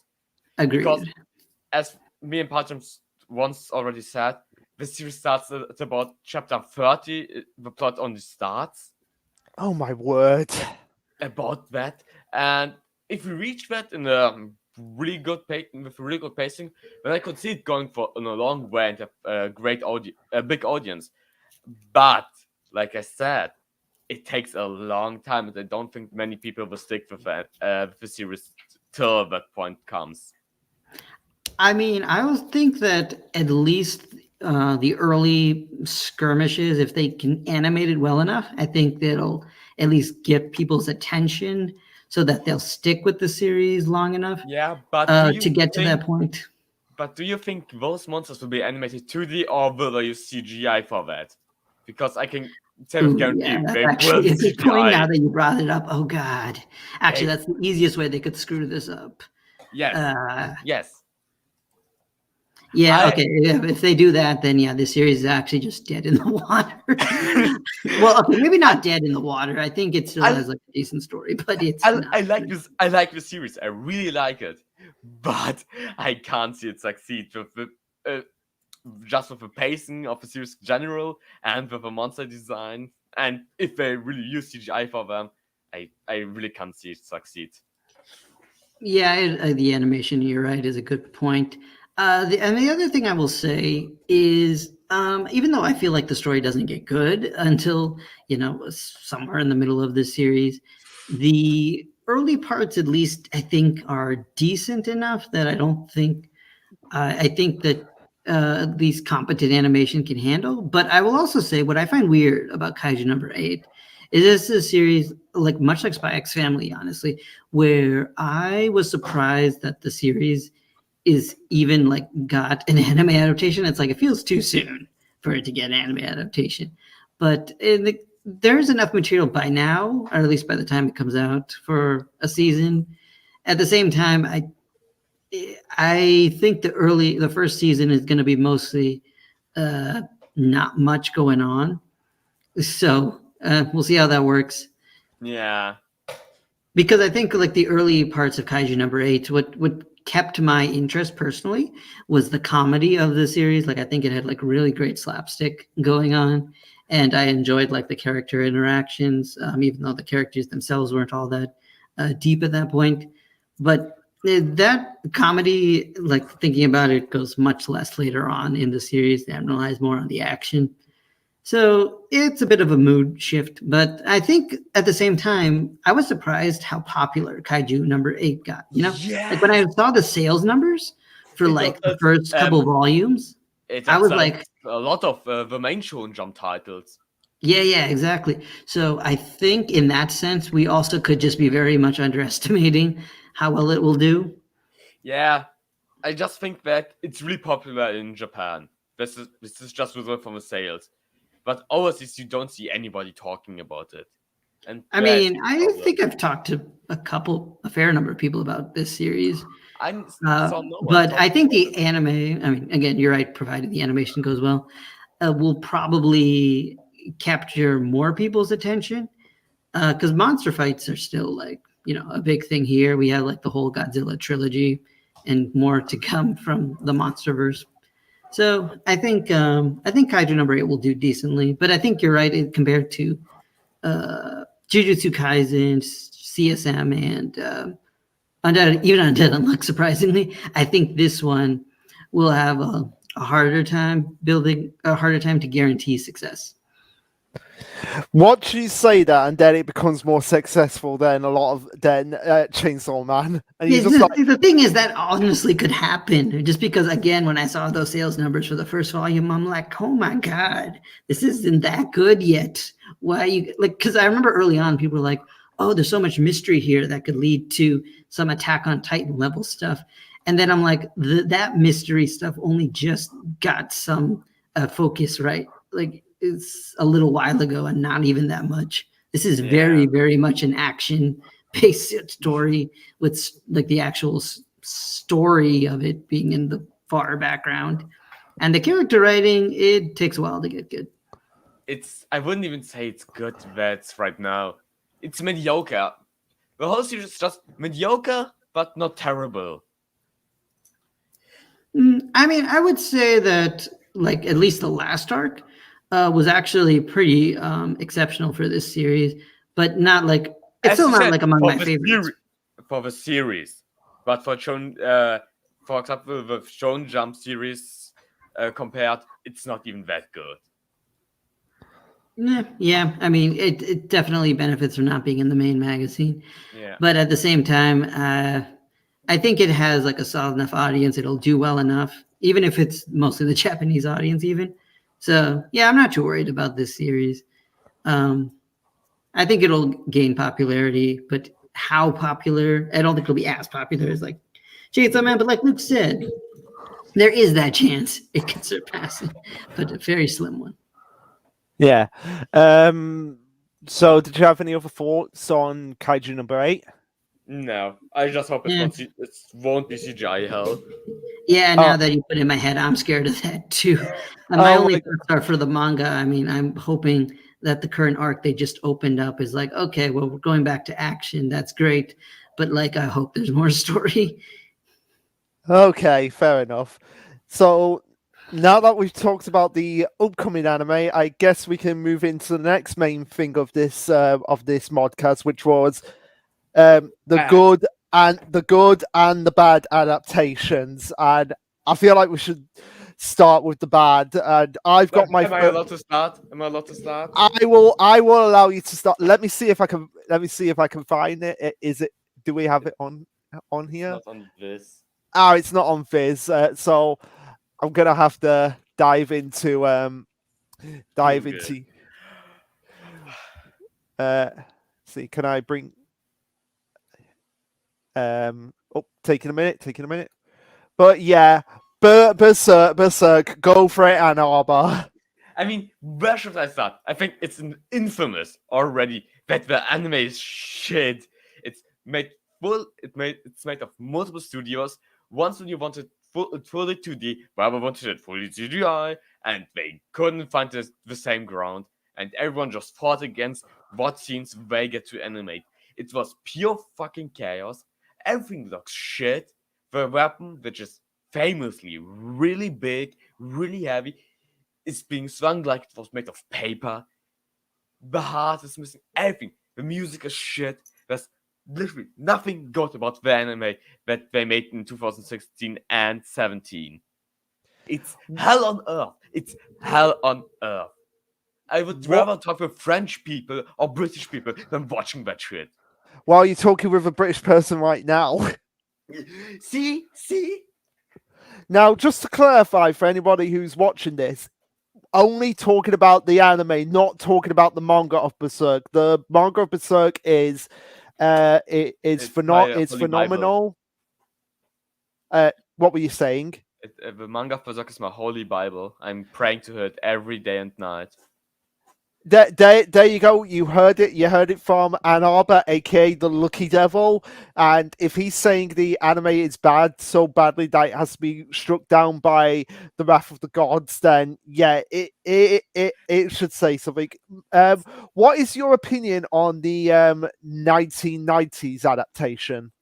I think the 1990s adaptation does a great job establishing that one arc it covers, but also it isn't the perfect way to experience the Golden Age arc, as it still cuts a lot of things out of that arc.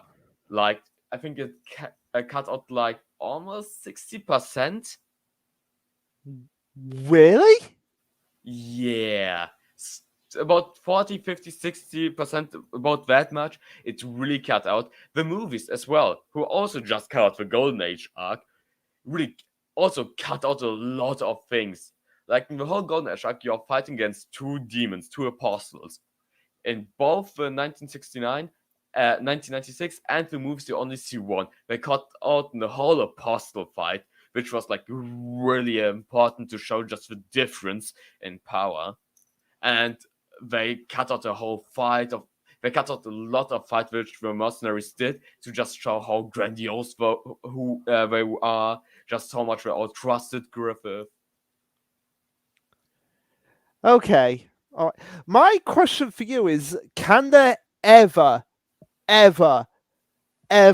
be a good adaptation of Yes. Berserk? Yes. And the director already said he wants to do it. It's the director who made the Castlevania Netflix series. Okay, I never actually watched that. It's But what is really that great. like? Yeah, I can also say the Castlevania Netflix series is amazing. And Easily recommended to me.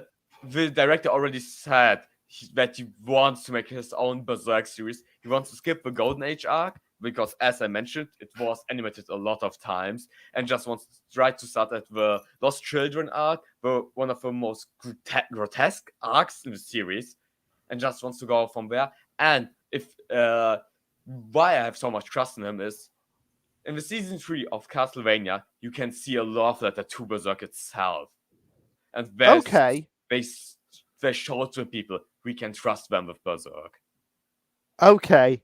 And Alright, if Vinland Saga gets a great anime, then Berserk should get one as well. Yeah. And also as well, if Demon Slayer of all things can get a anime that exists primarily on its animation, Berserk should be able to get it too. Yes. But yeah, I know very little about Berserk, so I don't have any strong opinions on it as a series, unlike Ann Arbor, and I know that I should, and he's probably gonna keep bugging me about it until I cave in and read it. I will bug him about it until the heat death of a fucking universe. I hopefully will eventually get to it. I hope so. Quick question before we move on. What is your I mean, I know you've said that your piece on what is happening with the manga, but generally, are you liking it enough to continue reading it? I am going to continue reading it just for all the memories and emotions I already have with Berserk. Just Okay. to see how it evolves. And I must say, the first chapter which came out, I think we already have 4 chapters out. Yeah. And the first 3 chapters were really short, and there was almost no dialogue, just action pieces. I must say the paneling got worse. But that's critique on a really high field where most people don't even care. But the 4th chapter really reminded me of Mayura's writing style.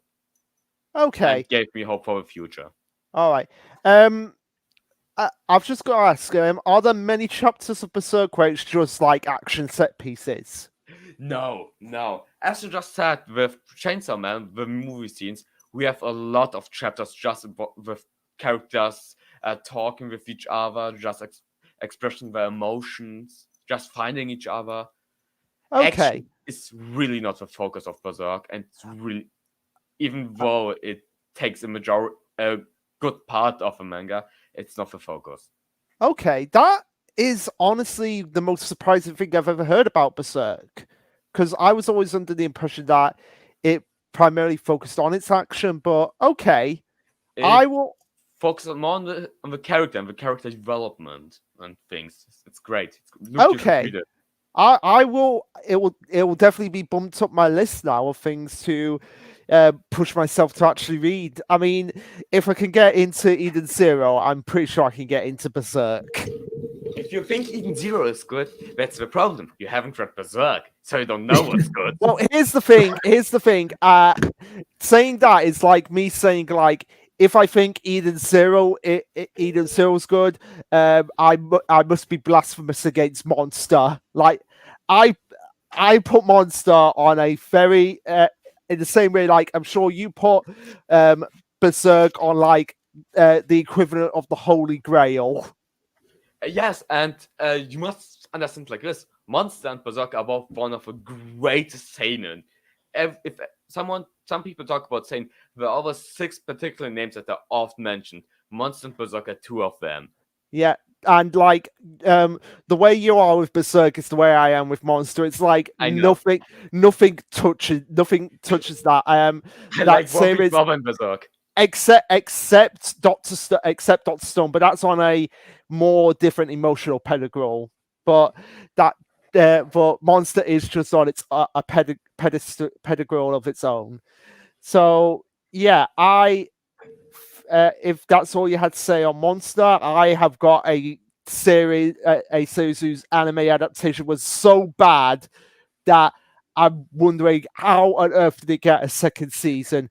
You know what it is. Party Jams probably knows what it is.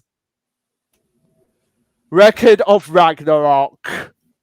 Okay, so I've only read like 50 chapters of the manga at this point, and I've not actually seen the anime because of everything I've heard. So I can't really speak towards how it was adapted because I purposely didn't watch it. It was abysmal. It was basically, like we've been saying, a slideshow of Ragnarok.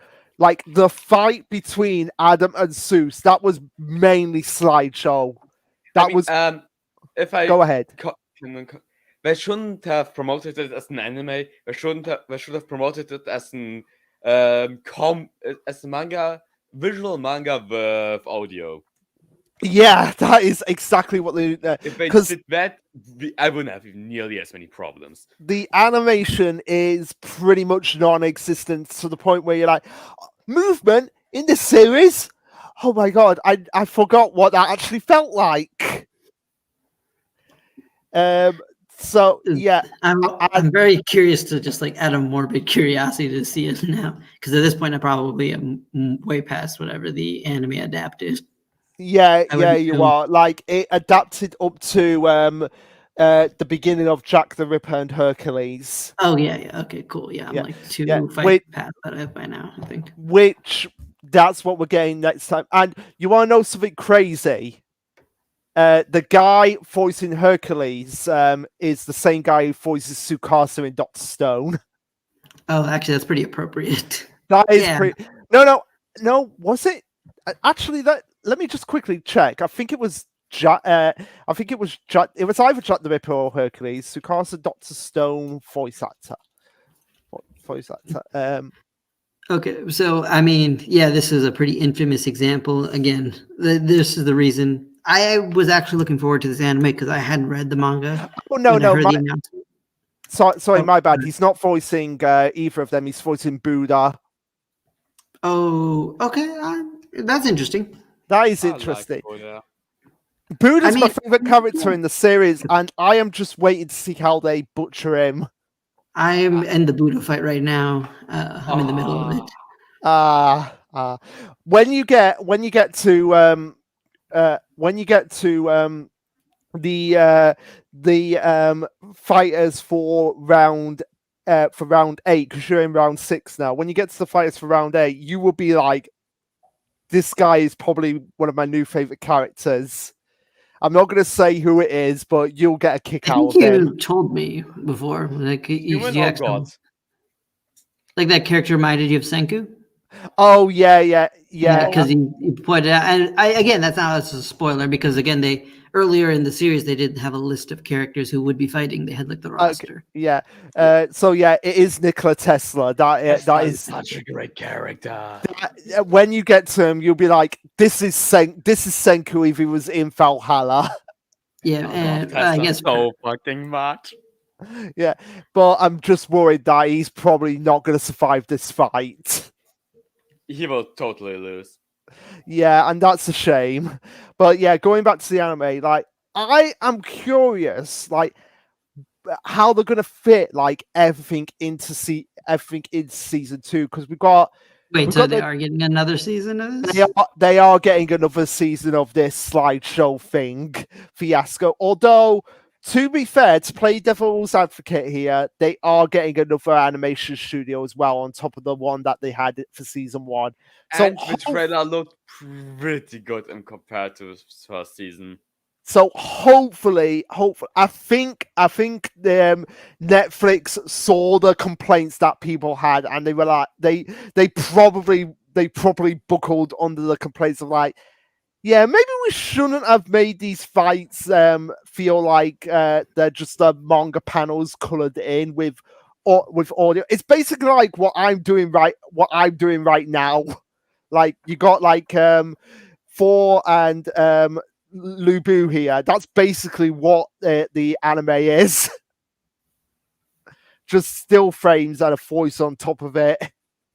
Okay, well, I may just have to see like an episode or two just so I have this reference. The only thing that I will give the anime credit for was for one of the funniest dub lines that I have ever heard, because it's just so out there, but just reminds me so much of the scanlations that you see. So it's from Broomhilda, and it's when Lubu and Thor begin to fight. She drops the F-bomb in the dub of the anime, and then you have Gol saying like, "You did not just say fuck," and then she's like, I know what I said, sis." So I will give them credit, because I'm like, yeah, that's pretty much probably a reference to the scanlations. Interesting. Oh, and I think I'll have to head out now, but it's been All fun right. talking to you guys. Yeah, Yeah, catch that's you fun. later. Later, bro. Right, so yeah, going back to what I was saying, I think like after this we'll do a couple more, then talk about one of our favorite adaptations, and then we'll call it. How does that sound? Sounds fair. So my only complaint about my only concern about season 2 is like how much are they actually going to adapt, because they've got Jack the Ripper versus Hercules, then they've got Raiden versus Shiva, and then they've got and then they've added Buddha into that. So I'm like, how much are they going to adapt? Because the I Jack think the that Ripper, was it. What you already said. Those 3 fights. yeah, but the thing is, the problem there is that Jack the Ripper versus Hercules, that goes on for quite a while. Yeah, but if we have a slideshow, doesn't take long, Luke. Oh yeah, good point. Ugh. My only theory about this is that is that we have Jack the Ripper versus Hercules. That'll be episodes 1 to 5 if they're doing the 12 episodes. Then we have Raiden versus Shiva. That would be 10 episodes, and then you could potentially the last 2 episodes be the introduction to Buddha versus Zero Fuku. Yeah. Because that would be a great way to end season 2 with Buddha just being the Chad of Chadders and just being like, yeah, I don't care about you gods, I'm going to fight for the humans, so come and fight me if you dare. I like Buddha. But how could you spoil that he betrays the gods, Luke? That's a spoiler. Oh, people, I am sorry for the spoil. I am sorry for the spoiler of people. I'm sorry for a spoiler about something that happened almost 1 or 2 years ago. Yeah, it's like when people complain about hey, a spoiler happened nearly 20 years ago. The Pharaoh dies in Yu-Gi-Oh. I didn't know that. I never watched Yu-Gi-Oh. No. Yeah, but it's the same as if I say Wizardmon died in Digimon Adventure. How could you say that? I mean, it wasn't like it was like over 20 years ago at this point.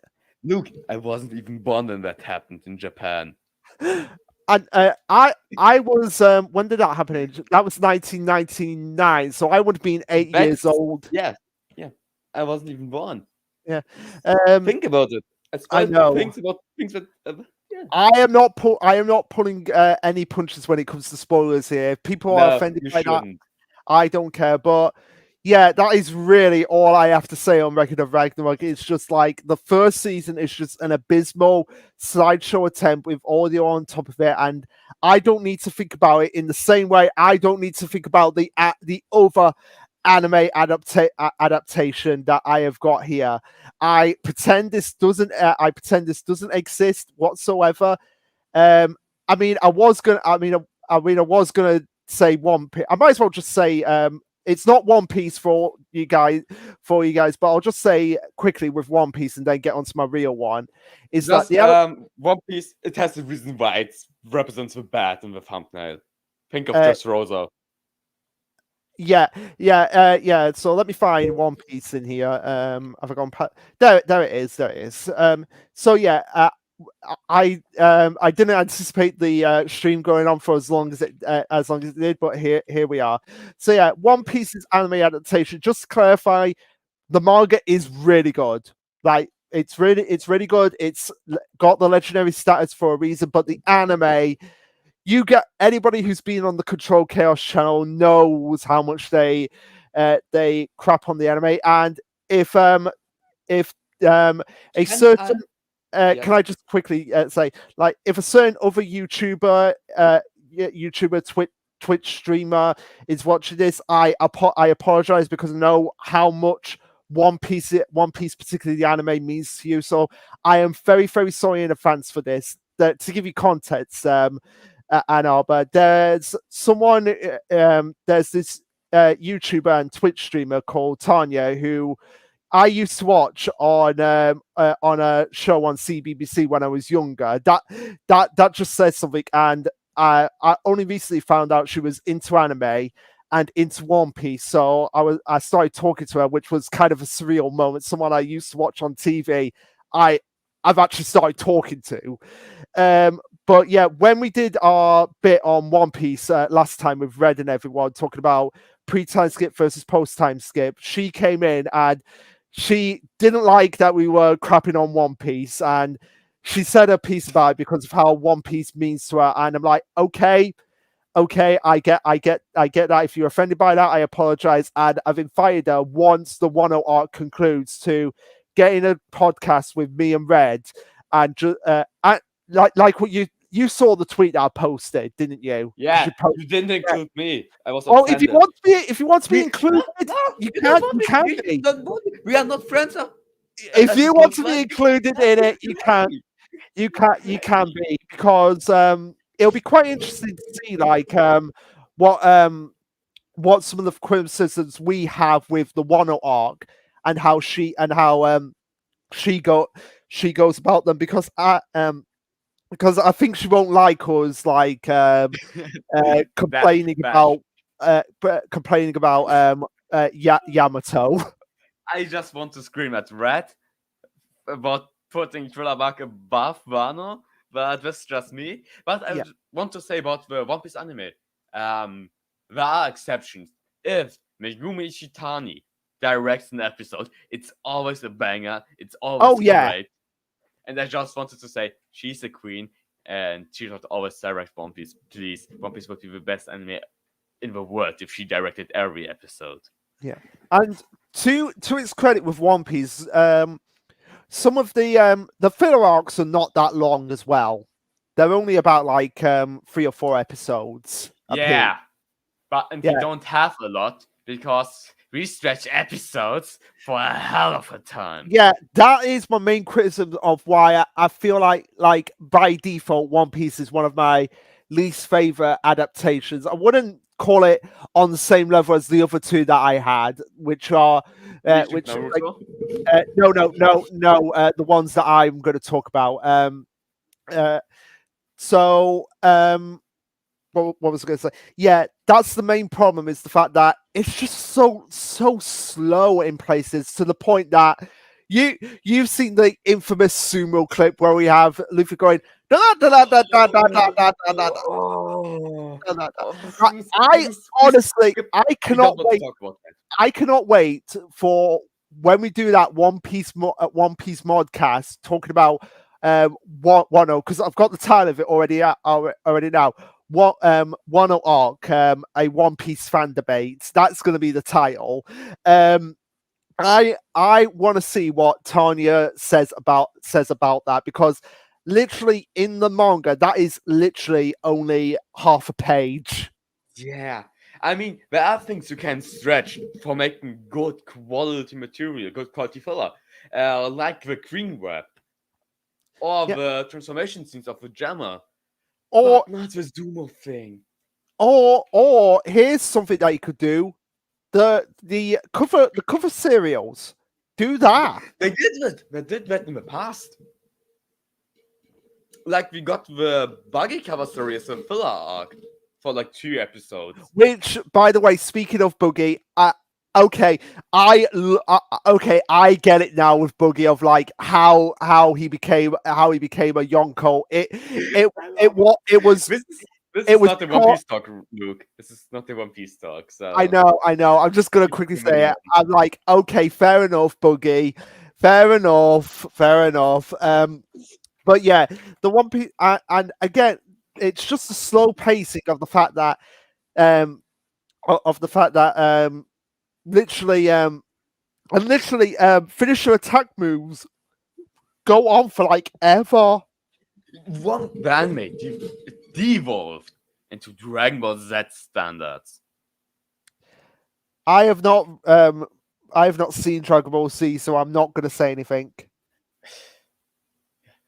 This is just my comment to that, and I would say let's go on because Yeah. we are not talking about Megumi Ishitani, and I don't want to talk about anything else about Okay. One Piece anime. So yeah, just One Piece anime. Please stop stretching things out. But at least I can safely say the One Piece anime didn't do what this anime did. I'm not looking at the stream right now, but I'm picturing. Luke, listen to me. I'm picturing that you've opened Promised Neverland.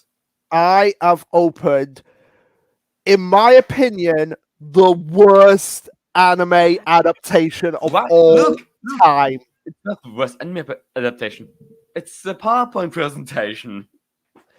It's not that the PowerPoint presentation, but no, just in terms of sheer disappointment and sheer like insult to one of my favorite series. Am I allowed to say something funny? You can say whatever you want about the anime of the Promised Neverland. My ex-girlfriend liked season 2. That's the reason why I have to pronounce the X.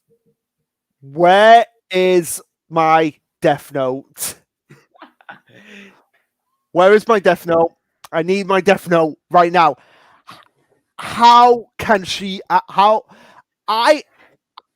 Look, that was the point where I noticed I don't understand that this can't work. Promised Neverland helped me break up with my ex-girlfriend. Okay, at least something good came out of it. Because now you belong to us, Ann Arbor. I already was part of you. I knew you before I knew her. I'm going. It's not just season 2. Season 2 is a whole different kind of words. It's why I've not done like what's the difference between the anime and manga for season 2 of Promised Neverland, because I feel like at this point, what is even the point? We all know it's bad. We all know that it completely ruins Emma's character. It completely ruins. They skipped the Goldie Pond arc. They skipped the in my opinion, my honest opinion, better than Escape from Gracefield. I do not care what Red, what Furman, what Fex says. Goldie Pond is better than Escape from Gracefield. Oh, please, Fex can suck my cock. The Goldie Pond arc had everyone working together. Not just, look at us, we are main character, we have main character bonus. And it's not just... Pond arc had everyone helping together, working together. Yeah, and it had legitimate stakes because you saw what happened when you have these characters go up against the demons and a noble demon. And you want to know something that I appreciate about Goldie Pond is that none of the some of them were, but like the big ones, the big major ones, Byron and Luvis, they were. You have series that build up like, oh, this big threat that can kill us if we're not careful. Hey, eventually they diminish into like just fodder. Whereas with Byron and Luvis, they showcase like, oh no, these demons are actually powerful. They are the real deal. Yeah.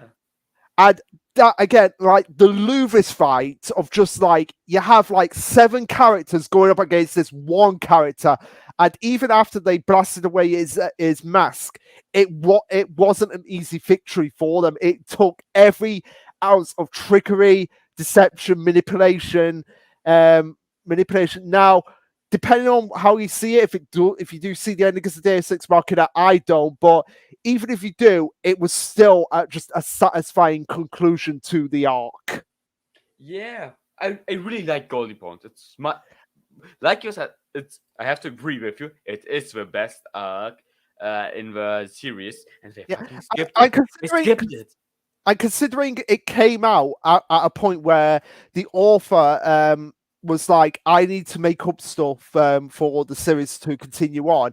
They did a very decent job, and it has Hugo and Lucas, two of the most fan favorite characters in the series.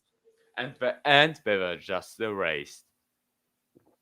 Well, they weren't erased. They went out in a blaze of glory. I mean, in the anime. Oh yeah, in the anime. And I will say I do like the conclusion to their story as well. Like their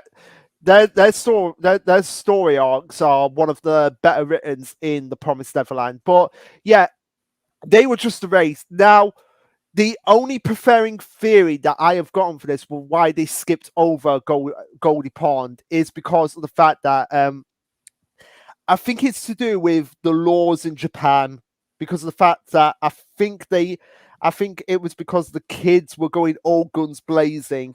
That's probably the reason why they skipped over it. That is the only explanation. That is the only explanation that I have been able to find about what happened with Goldie Pond. I find it really funny. I just find generally that how strict the rules are for television in different countries. As here in Germany, I think we can literally show anything we want almost on the television, except for straight out porn. But everything else is fair game.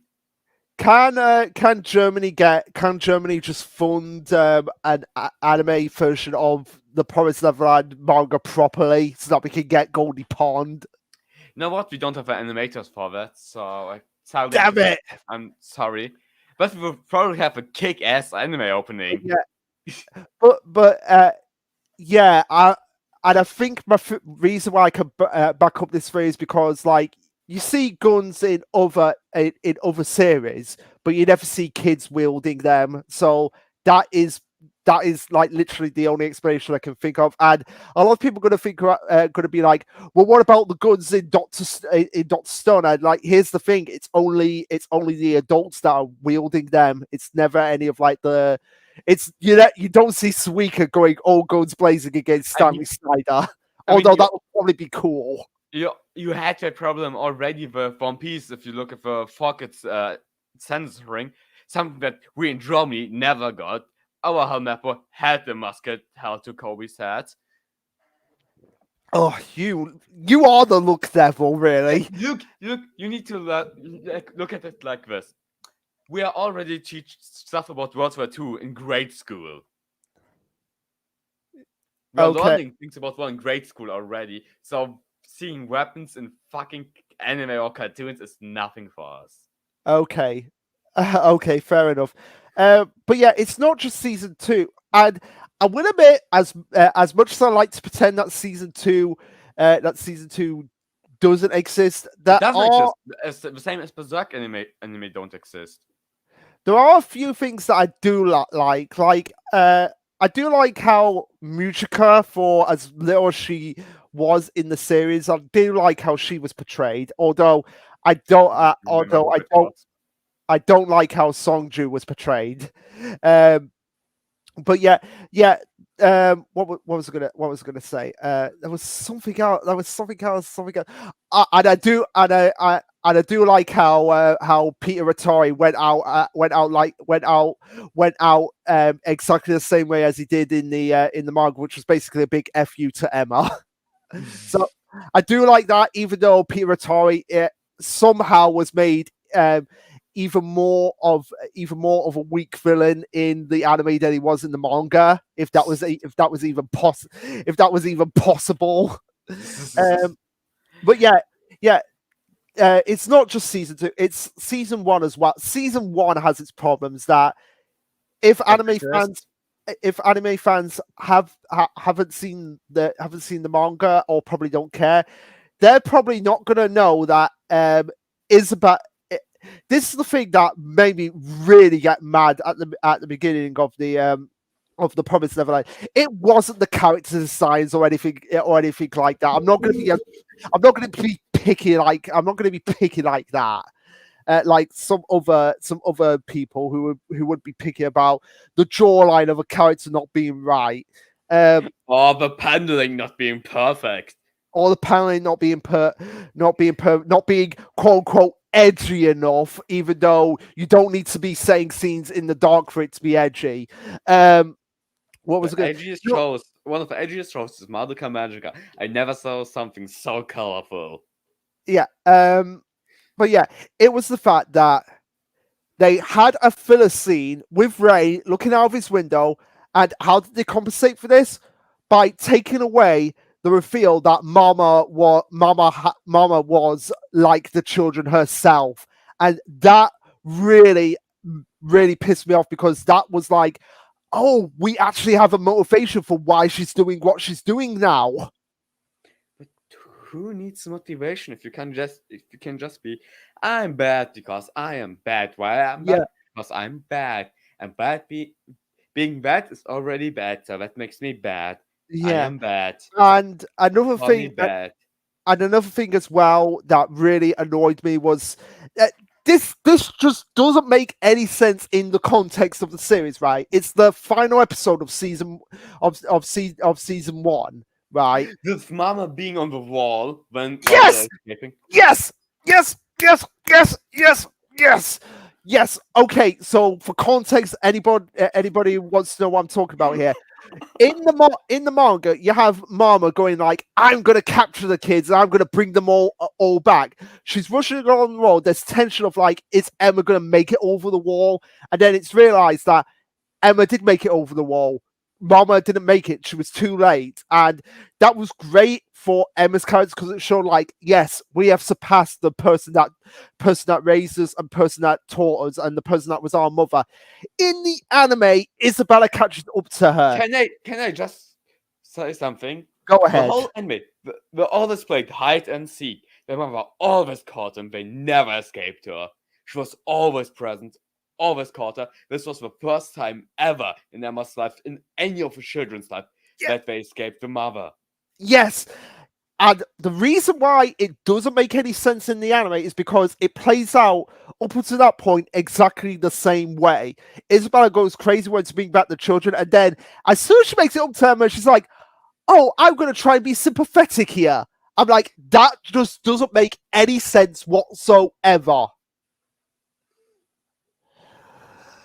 I think, Luke, we should change the topic. We should just finish the stream. It goes already for 2 hours. You've raged a lot. I would like to rage more, but my parents are sleeping. They don't want to wake them up because I'm a little boy who still lives with his parents. I live with my parents as well, but I've told them that, hey, I'm going to be doing this. So I'm going to wrap it up by talking about at least one good adaptation. I mean, unless you had. Open your tab. Yeah, I've opened it. And search the anime Durarararara. The anime what? D-U R-A-R-A. R-A-R-A. Oh, Durararan. Yes. All right. This is a great anime. This is something you should all watch. The best fucking anime I've ever watched in my life. I've dropped it 2 times, picked it up a 3rd time, fell in love. Everyone should watch this. They speak fluent Russian in this anime. Okay. Why is it one of your favorites? Come on. I want to know all the details now. Want all the details? Because it's fucking great. This series doesn't have a specific protagonist. It's about a part of Tokyo and all the people who live there. You have the Yakuza, different kind of Yakuza, and the third is a blue and a yellow one, and you have one without colors, who are called the Dollars, and who are meeting online. No one knows who's a member of it. They don't know, and they all have pseudonyms with how they are naming each other. They don't have a captain, they don't have a chef, a leader. They don't do anything, And so it's just about how all of these groups working together. You have a headless person who rides on a motorcycle just Okay. in middle of a city. You have a person who just has so much muscles that he throws refrigerators jokingly around the fucking street. You have a black Russian guy who sells sushi, who works for the Russian mafia, Okay. and in all of that hell, there's this one character who everyone says don't fuck with him, and he's just a fucking random guy who wears a fucking mantle in the summer, and you will ask yourself, how is he not dying with this fucking with the clothes he has on? And is that everything? I don't want to spoil anything, and it's problematic for me to explain it in not my native Well, language. why don't you explain like what why did you drop it twice before deciding to pick it up for a third time? It takes a long time for it to try to catch people. Like, have you read? dropped it once on episode 3 and episode 6. I really got caught by it because I was spoiled by it for the series, and watched it and only really caught onto it after episode like 8, 13-ish, and that's when I really fell in love for it. Okay, all That's right. a big problem. And it's from the same guy who wrote Baccano, if you've seen that. Oh, I haven't seen that, but it is on my. It's definitely on my list. It's from the same people, from the same person who made that, and he wrote the Bleach novel after the manga ended. Oh, okay, all right. I definitely will check it out at some point. So, yeah. What's your opinion? Does it capture the source material great? The source material is great. It's stop. I see. It's great light novel. The source material is great. The manga is also great as well. It really had just all. It had a great studio who made it. Had a great manga for the manga, and everything on top of a great source material. Even though many people say it's not as good as Baccano, but most people are shit. Okay. And did you have any other points you wanted to bring up? The Headless Rider has a motor town with cat ears. She's great. Fair enough. Fair enough. So I think on that front we can wrap up with the series that I consider top peak for We are anime. going back to Germany. We are going back to Germany with Monster. Yeah, considering it is set in Germany now. German salute. Yeah, German salute. So have you read Monster? No. You've not read 3 chapters. Have you watched the anime at least? No. No. Okay, what I will say that works great. I know every plot, every great plot twist I know already. Okay, what I'll say is what works so great about Monster is just how much intricate detail goes into making this a completely faithful adaptation, because the anime came out a couple of years after the manga had already ended, so the author could be pretty much involved in making sure like it not only best represented his work, but also nothing was left out. And when I say nothing was left out, I mean nothing. It is literally verbatim, panel to panel, like literally everything gets put in there. Nothing is left out, and that's just like the icing on the cake here. Wow. Yeah. But it does also lead to a double-edged sword of like, there's not really any surprises. Like if you've read the manga or seen the anime and then go and do the other one, there's not really any surprises of just like, oh, this was different, that was different. You kind of already know where it's actually going at that point. But at the same time, it is certainly one of the more faithful adaptations that I would say a lot of anime should strive to be to be like. And again, I have a question about the anime. go ahead. Would you say the English dub is better or the Japanese? English dub, 100%. English dub, 100%. But what if I want to have good German pronunciation? Because Japanese people are extremely good at pronouncing German names, unlike the English speaker. I would say watch it for yourself and make that judgment call for yourself. In my opinion, like if I was going to pick the one series that I would absolutely watch in English every single time, it would be Monster.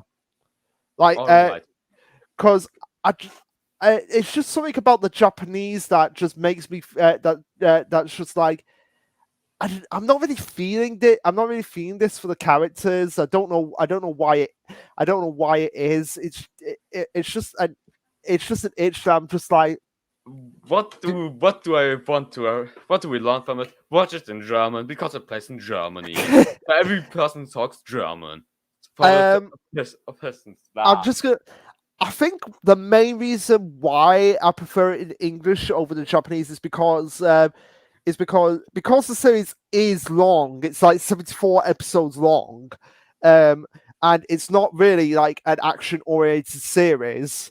I feel like the Japanese can make it feel a little bit just make it feel longer than it is. Whereas I feel like the English dub, it comes off a lot more natural, in my opinion. I mean, like you said, this is all down to you. It's all down to personal preference. But you want to know what you want to know what's crazy about it? What is this?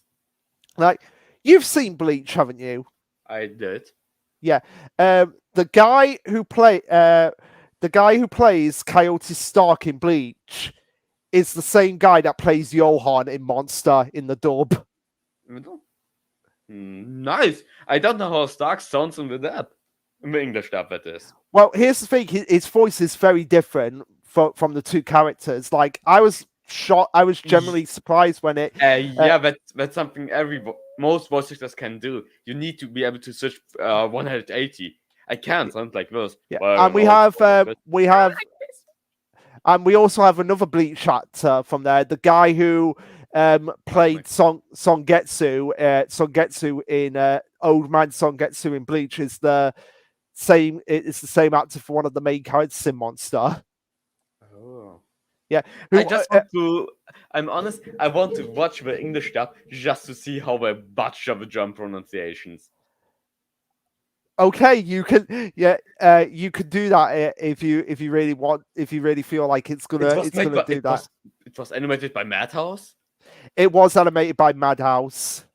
I mean, that was the oldest, but not so known for the good animations. But still, it does. In my opinion, it really does capture the manga, because the art style for the manga, it's not like as flashy as some other series. It's very much grounded in reality, as opposed to like some of the other series that we've talked about today. It's one of the more grounded series. It's pretty much a series that I could see being adapted into live action, and it's not the only grounded series that you talked about. Yeah, pretty much. It's like I said, it's pretty much a series that I could see if they really wanted to do a live action series. And I should play Johan. I think I should play Johan. I should play Johan. You are not German enough for Johan. Okay. I should play Johan. Yeah, what was his name? Johan Liebert. Johan Liebert. I'm Johan Liebert. Yeah. So, I confused him. He's confused, guys. I am not. He has a 32% chance to hit himself. I am not confused. I'm just looking up a couple of things. Johan's dub voice actor was Coyote Stark, and Tensa Songetsu, awesome. which is pretty awesome. And the main character, Dr. Tenma, his English voice actor Leo O'Brien, he was who was he? Who was he? He played Gaara in Naruto. You know, you're talking as if I know how the people sound in English. Me, a German guy who consumes Japanese media, do you really think I know how both the English people sound, how the English speaking Yes, people you sound? should do. You should do. Don't. You should know how the German guys sound. I already know because I'm talking to one right now. But do you know how the German Johann sounds? No, you I have don't. no, So you I don't. have no idea. But See? yeah, Monster as a series is one of those series that I first watched in the anime form, and then I went and read the manga, and I was generally surprised. Like, oh wow, this is really the pinnacle of Fateful Adaptations, and it makes me happy to know that for all the bad adaptations that will get out there, for all the Record of Ragnaroks, for all the Promised Neverlands, that are good, for all the Berserks that are good, solid adaptations, and Monster is definitely one of them. It's like the top standard that I look for with an adaptation, even though I know that's a pretty high pedestal to climb on. And there have been ones that have come close, like with Bakuman, but I've not read the manga of Bakuman, so I can't really judge on that one. And and Doctor Stone as well. Yeah, and I must say, one of the best anime we got in the latest years was Vinland Saga. Something you should all read. No, you shouldn't read it. You should watch it. Okay. Wait, and This on that is a high praise. and on that note, I feel like we will end it there. So for anyone who watches this on the, because this will be going on the Kontrolled Khaos channel as a modcast. So hope you guys enjoyed us rambling, ranting, raving, getting hype about the series, and Screaming at serious. and look forward to Sunday when I will be doing another modcast with Furman and Mr. Tyler Pancake debating death battles, and Arbor will not be joining us for that one because he does not know a lot about death battles to give Yeah. a full comparison. But And all, yeah, go on. yeah, and also as well, for all you Power Rangers fans out there, look forward to when after we've done the binge of Dino Fury, we do a Power Rangers modcast, me and Vex, and hopefully I'm Mr. Son just going gets to join the Power Rangers modcast just to shit on you guys for liking You- Power Rangers. Without Well, watching we a could. single episode, I'm just going to join to shit on you guys. You cannot judge until you've watched it fully. I can judge. You cannot judge. Shut the fuck up, look, I can You judge. have not seen. Germans You have, always judging the British. you I have not can. seen. You have not seen Power Rangers RPM, so you cannot judge. But on that front, we will leave it there. So until next time, peace. Thank you for listening. The European guys love you.